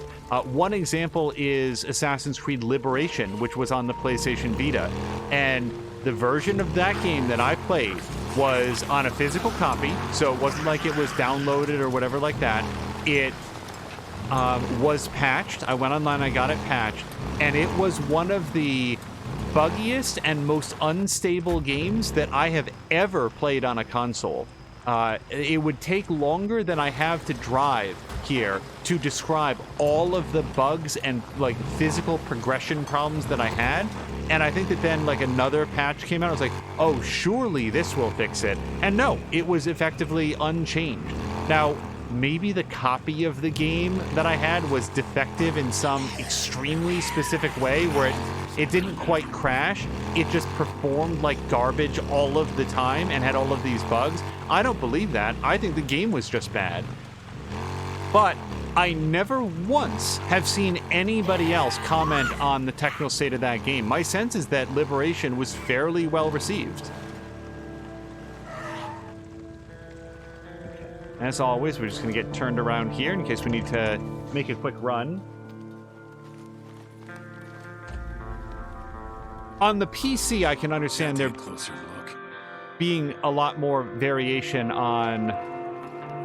Okay, that's a tripwire, which means that there's going to be guys around, unless they just leave their tripwires behind. Can I cut this? Yes.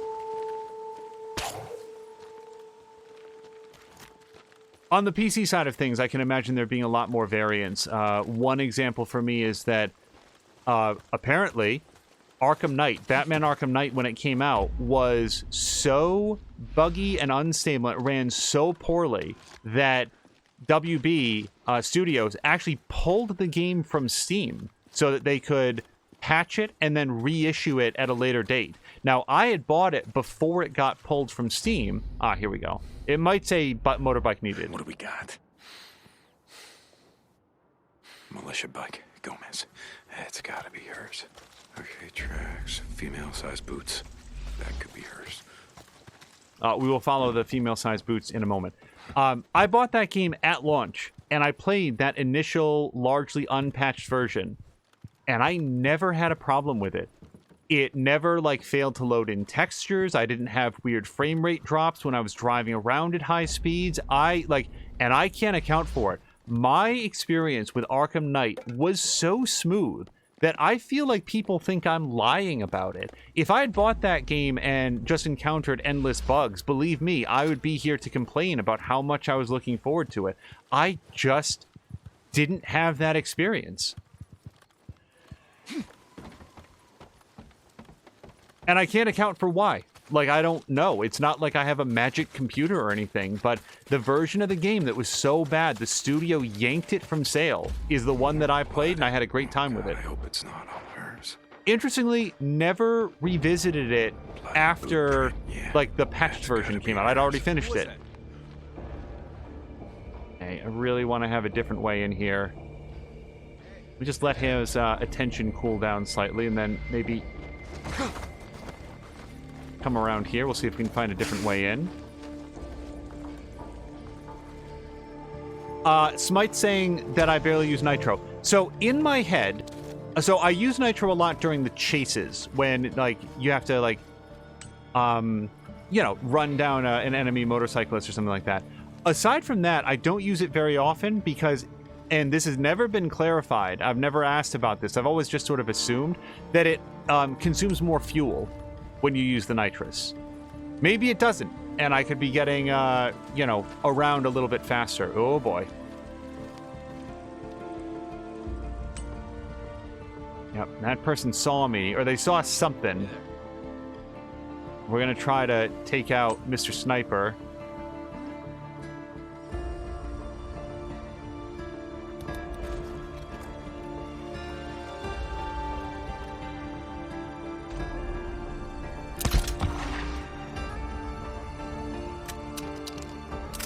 Okay, anything we can do now to...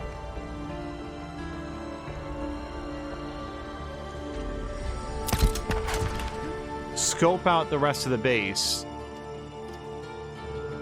Maybe we'll take a few stealth kills here and there, but this is why I wanted to wait for nighttime, because the enemies... He's dead! Crap.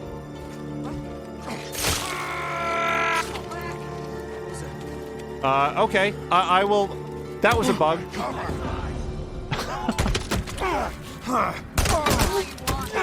Speaking of magic. Cover! Pulling back! Cover me! Open fire! Covering fire! Covering fire! Okay, that's fine. I am trying to get behind cover. Someone's hit! So for anybody who might have been looking away from the screen momentarily,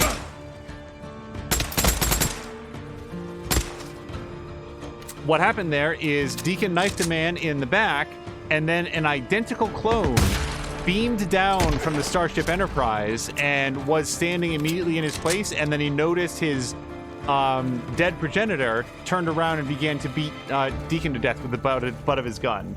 And I call shenanigans.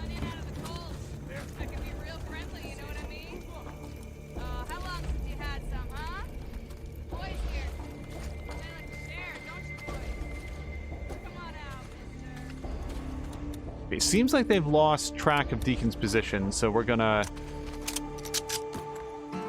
Now I got you. Quiet down. Shoot it! Shoot it! Way into him!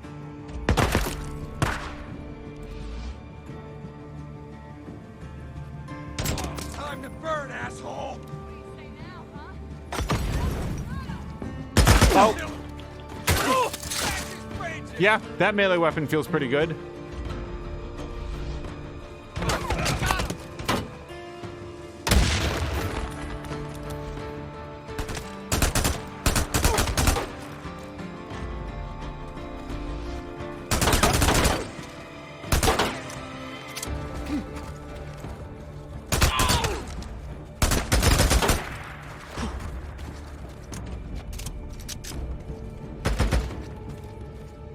Now, can I shoot this person through the canvas? Nope. In Battlefield Bad Company 2, you can shoot people through physical objects if they were thin enough, and I always loved that. Okay, that's it. They're all dead.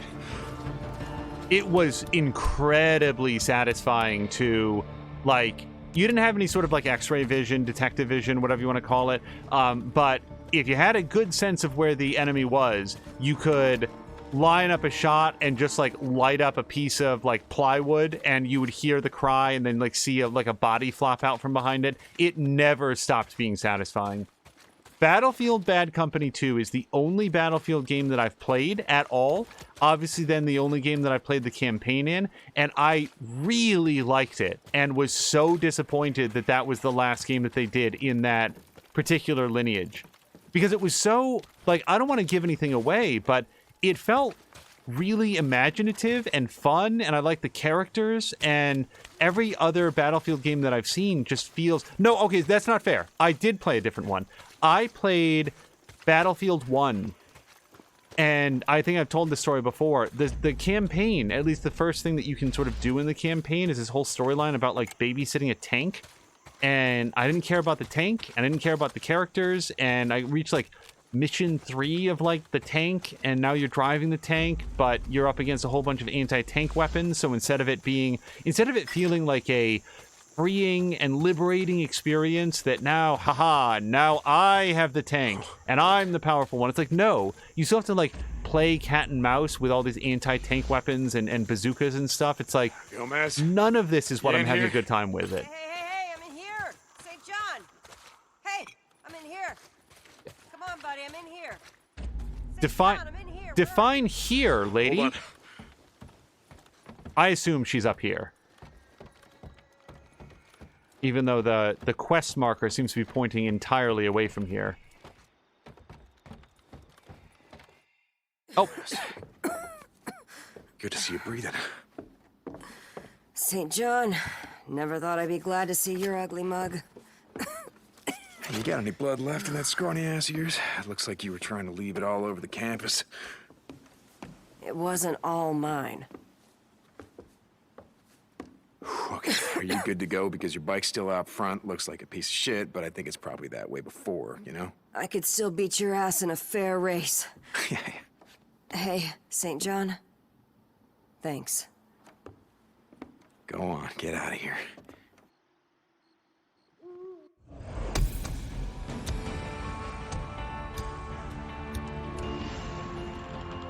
At the risk of feeling embarrassed later on, which, as we all know, never ever happens on this stream, have we ever seen Gomez before? Because I feel like I would have remembered her.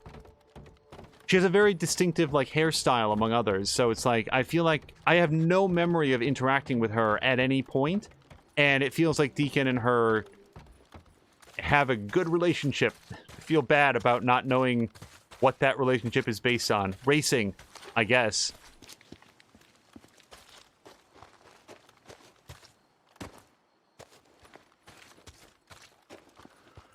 There's a body up there. I'm not going to climb back up there for that. Okay. That might be the last pre-Shadow of Death stream that there is, but we'll know more once we start driving because the characters love absolutely nothing more than to call you after you think you're done and say, by the way, I've got another job. Gosh. What happened here?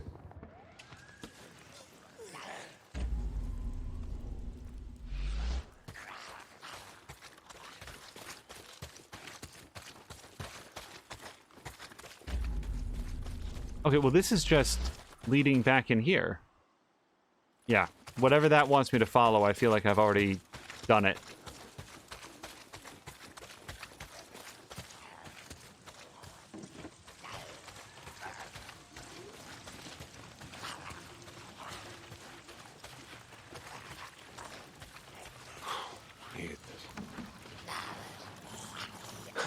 Good. Yeah, as Smite is saying, sometimes you have to, like, go out of camp to get another job, which is...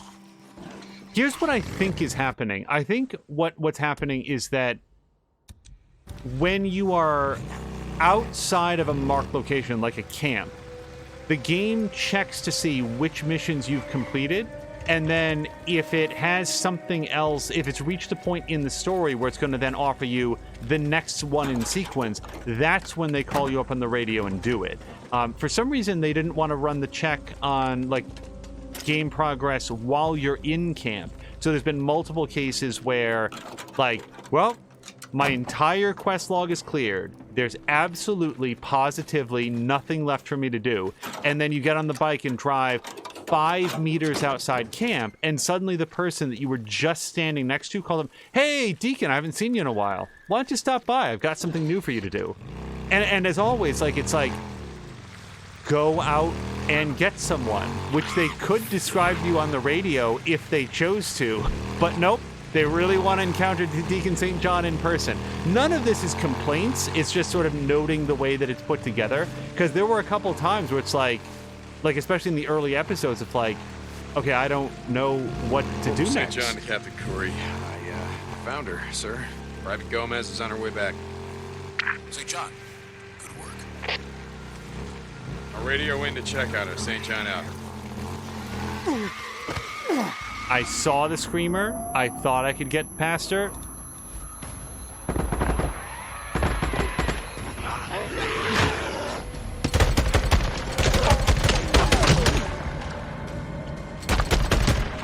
St. John to Curry. Captain, just checking in to make sure Gomez made it back okay.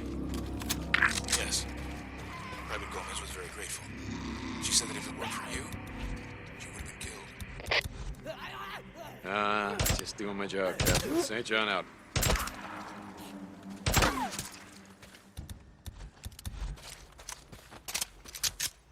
Well, at this point, I just expended a bunch of ammo. Let's see if there's any in the trunk of this police car.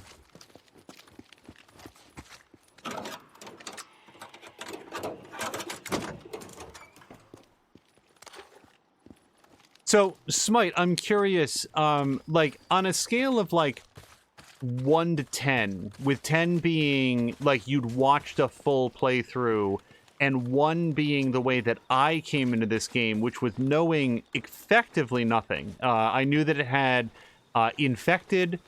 zombies, and then motorcycles. And that's basically everything that I knew. On that scale, how much did you know when you came into this? Because it would be difficult to overstate the experience of coming into a game that I not only had no, like, personal expectations of, but had been led to believe was really janky and broken and long and not very interesting, and just finding a game that was far, far different than what had been described to me. The closest analog, and this is going to be an unpopular take, so everybody just, like, you know, find some wood to bite down on, you know, get your belt into your mouth so you can clench your teeth, and it's okay. We can disagree on this. The Amazing Spider-Man, the Andrew Garfield movie. I loved that movie. And that, much like Days Gone, had been described to me as like, oh, it's an unnecessary reboot, it's not very good, it's just treading the same old ground. And rarely in my life have I felt like I was lied to, like there was a giant conspiracy in the world, because I loved The Amazing Spider-Man. And I think that it's I'm not prepared to say at this moment that it's the best Spider-Man movie. I can only say that top 3, easy. And by the way, as long as we're going to go down the road of like super unpopular opinions, Hey, I Deke. also like The Amazing Spider-Man Corporal. too. So what do you think about that? Hey, Sergeant.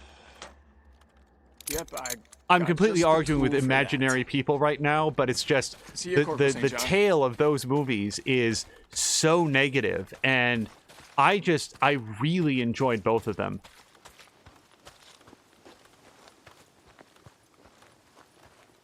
Like, the people that wrote and directed that, they don't care what somebody thinks, but it's one of those situations where you want to be like, wait. Oh, this is it. This is the next mission. How are we doing on time? I don't have time. This is going to be a hell of a cliffhanger. Although I have time to do something, I don't have time to do this, because you know it's going to be a major mission. There's going to be cutscenes. There's going to be a whole bunch to it.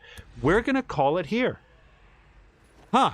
Okay, so here's the plan. We're going to find somebody awesome to raid. Hopefully Deacon or Sunny Panda Corporal or St. John. Tashir Good to is see you, on. man. We'll find somebody who is up and ready to go. Let's just save it up here. ... Save it there. And with any luck, we will be back later on today for episode 24 of Days Gone, and we're going to go do that mission, which, based on the description and the fact that it's described as being a point of no return, quote unquote, I think we're going to bust Sarah out. I think we're going to head north. I think we're going to launch this escape plan, and I am really, really looking forward to it. So on that cliffhanger, we'll do a quick, very shout-outs. Twitch.tv/Petiken is Petieken. He's been playing through the entire Uncharted franchise. He is going to be starting Uncharted 3, if he didn't already. I don't think so. Having just finished up Uncharted 2, and all of that is in the collections on his Twitch page. Sunny Panda is probably up and running as we speak, and I'm hoping to toss over to him. He'll be playing some Monster Hunter World, I suspect. More Than a Mia just started playing the Blair Witch, the video game Blair Witch, and that just started last night, so you'll find it both on her YouTube channel and here on Twitch. A little bit of a learning curve getting into the controls there, but super enjoying that. And as she said in her Twitter feed, really enjoying getting a chance to revisit the survival horror genre. Papalotko, last I saw, had actually moved back to Kingdom Come Deliverance, so hopefully we'll get an even balance between that and her modded Skyrim playthrough. Tashir Games is planning to resume streaming in the coming week, whether or not that's tomorrow, which is Sunday for Division Force, or Monday. Not sure yet, but we will be tuning in and hope to see you there in his chat. He Who Dies, I don't know if he had a chance to do the nighttime stream that he had hoped for, because we both fell asleep here, but a super fun streamer, and hopefully he'll have a chance to do some streams, artwork, Twitch things, or one of the single-player games that he enjoys playing. We'll very much look forward to that. Toxic, as previously mentioned, does a bunch of Sea of Thieves, as does Senka UK, and they're often streaming together. Very, very fun guys to watch. If you don't know what the fuss is about in Sea of Thieves, they can introduce you to it, as well as some Call of Duty Modern Warfare that they play on a team together. Very, very cool guys. Do not allow the name Toxic to poison your view of him. Do not allow it to make you toxic. He's a super fun, chill streamer, great attitude, very friendly, and I really enjoy watching his episodes. Hiseo Ryu has been playing some Mobile Suit Gundam. I'm still not sure as of this sentence if he has finished his Marvel Spider-Man playthrough on PlayStation 4, but given how much I enjoyed that game and its storyline, if he has played it, I really want to check the videos on demand to see what he felt about the storyline. Very, very cool game, and I like that a lot. Thank you so much for everybody who joined by. True. Sorry, Smite is saying that they're mutants, they're not dead. Yeah, that's something that's known afterwards. I thought they were zombies in the in the pre-release material. But welcome to Smite, who stopped by and had some good conversation. We also had conversations with Sunny Panda, Patikin. He Who Dies has offered some technical help afterwards. Many apologies to Sunny Panda, who tried to post a fun clip and got like a whole bunch of stuff purged. We are going to modify that as soon as this episode is over, so it does not happen again, because that is many times too many now to people that we like and want to have able to participate in the chat. Let's find somebody cool to raid. We'll see you hopefully later today for some more Days Gone, and until next time, thank you so much, and I hope you have a great day.